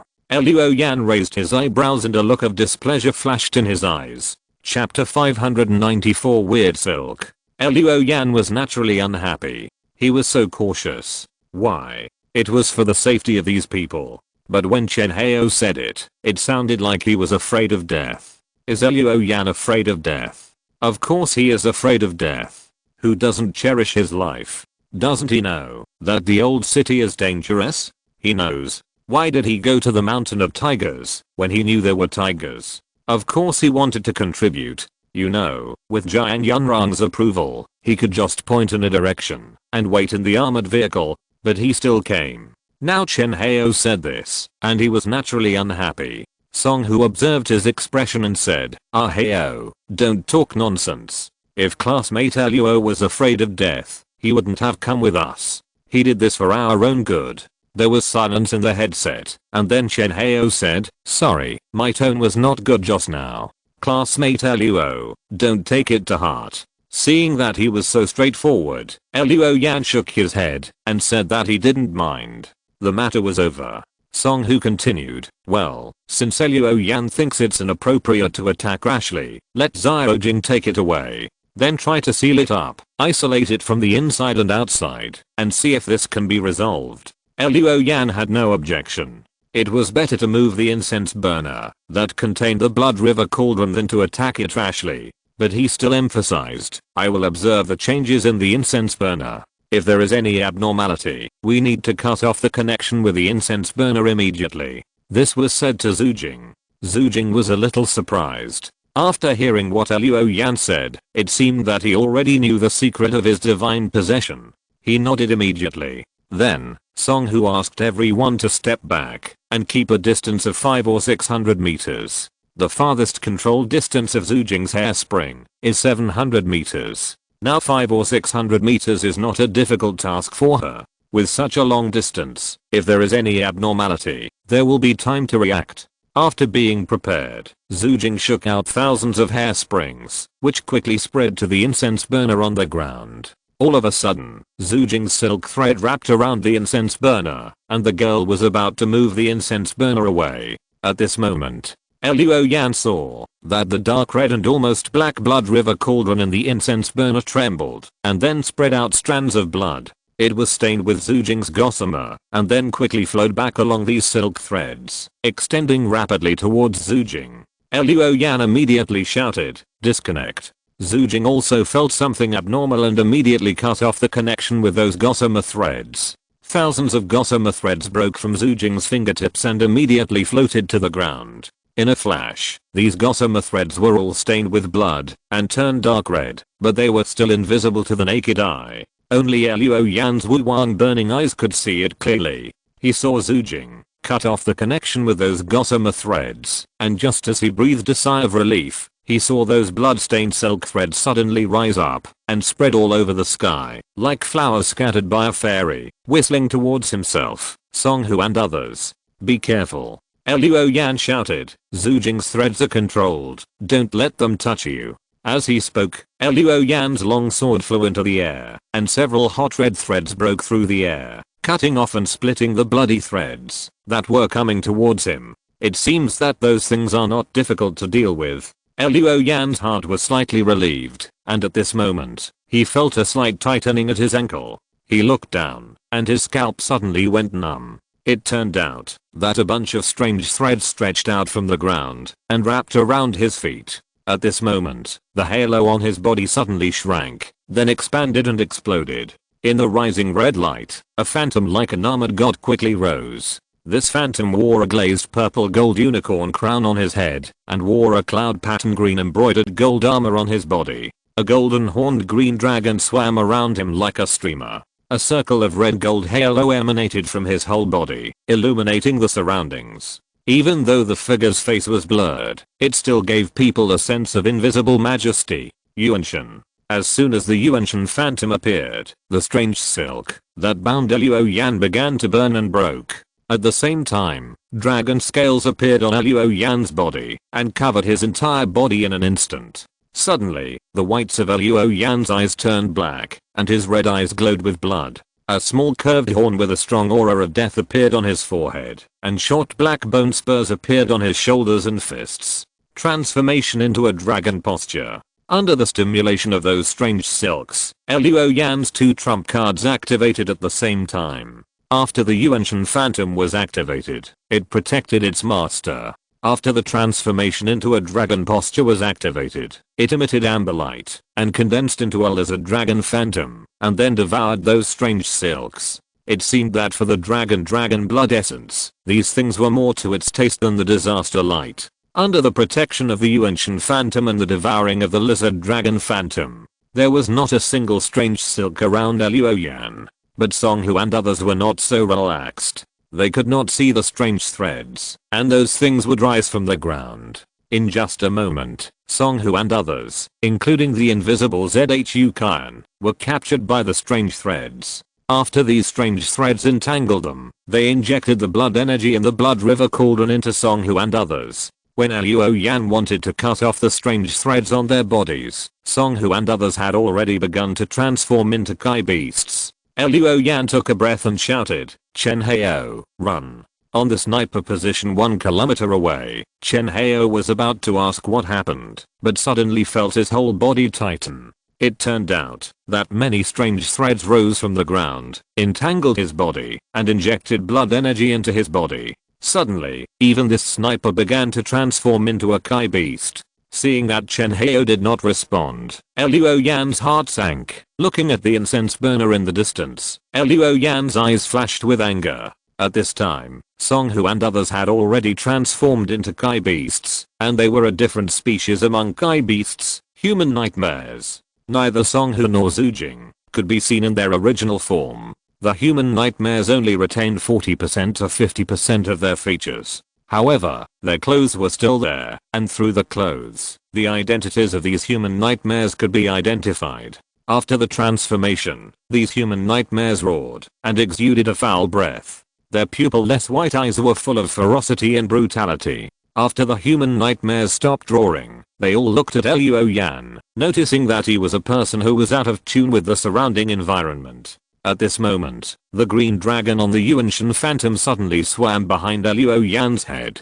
It suddenly exploded into a cloud of green and golden light. In this cloud, a sniper bullet deformed and fell. In the distance, the sound of a sniper rifle was heard. It turned out that the green dragon had just taken a hit for Luoyan, but after it shattered, it quickly condensed again, and then roared silently in the direction of Chen Hao in the distance. The Yuanshan phantom immediately moved. This phantom, like a god, put 2 fingers together and lightly tapped between his eyebrows. When he pointed in the direction of Chen Hao again, a ray of golden light shot out from the center of the eyebrows of the soul's phantom. End of this chapter.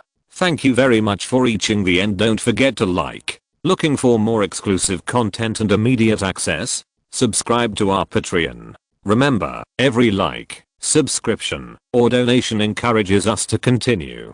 Thanks to everyone. See you in the next video.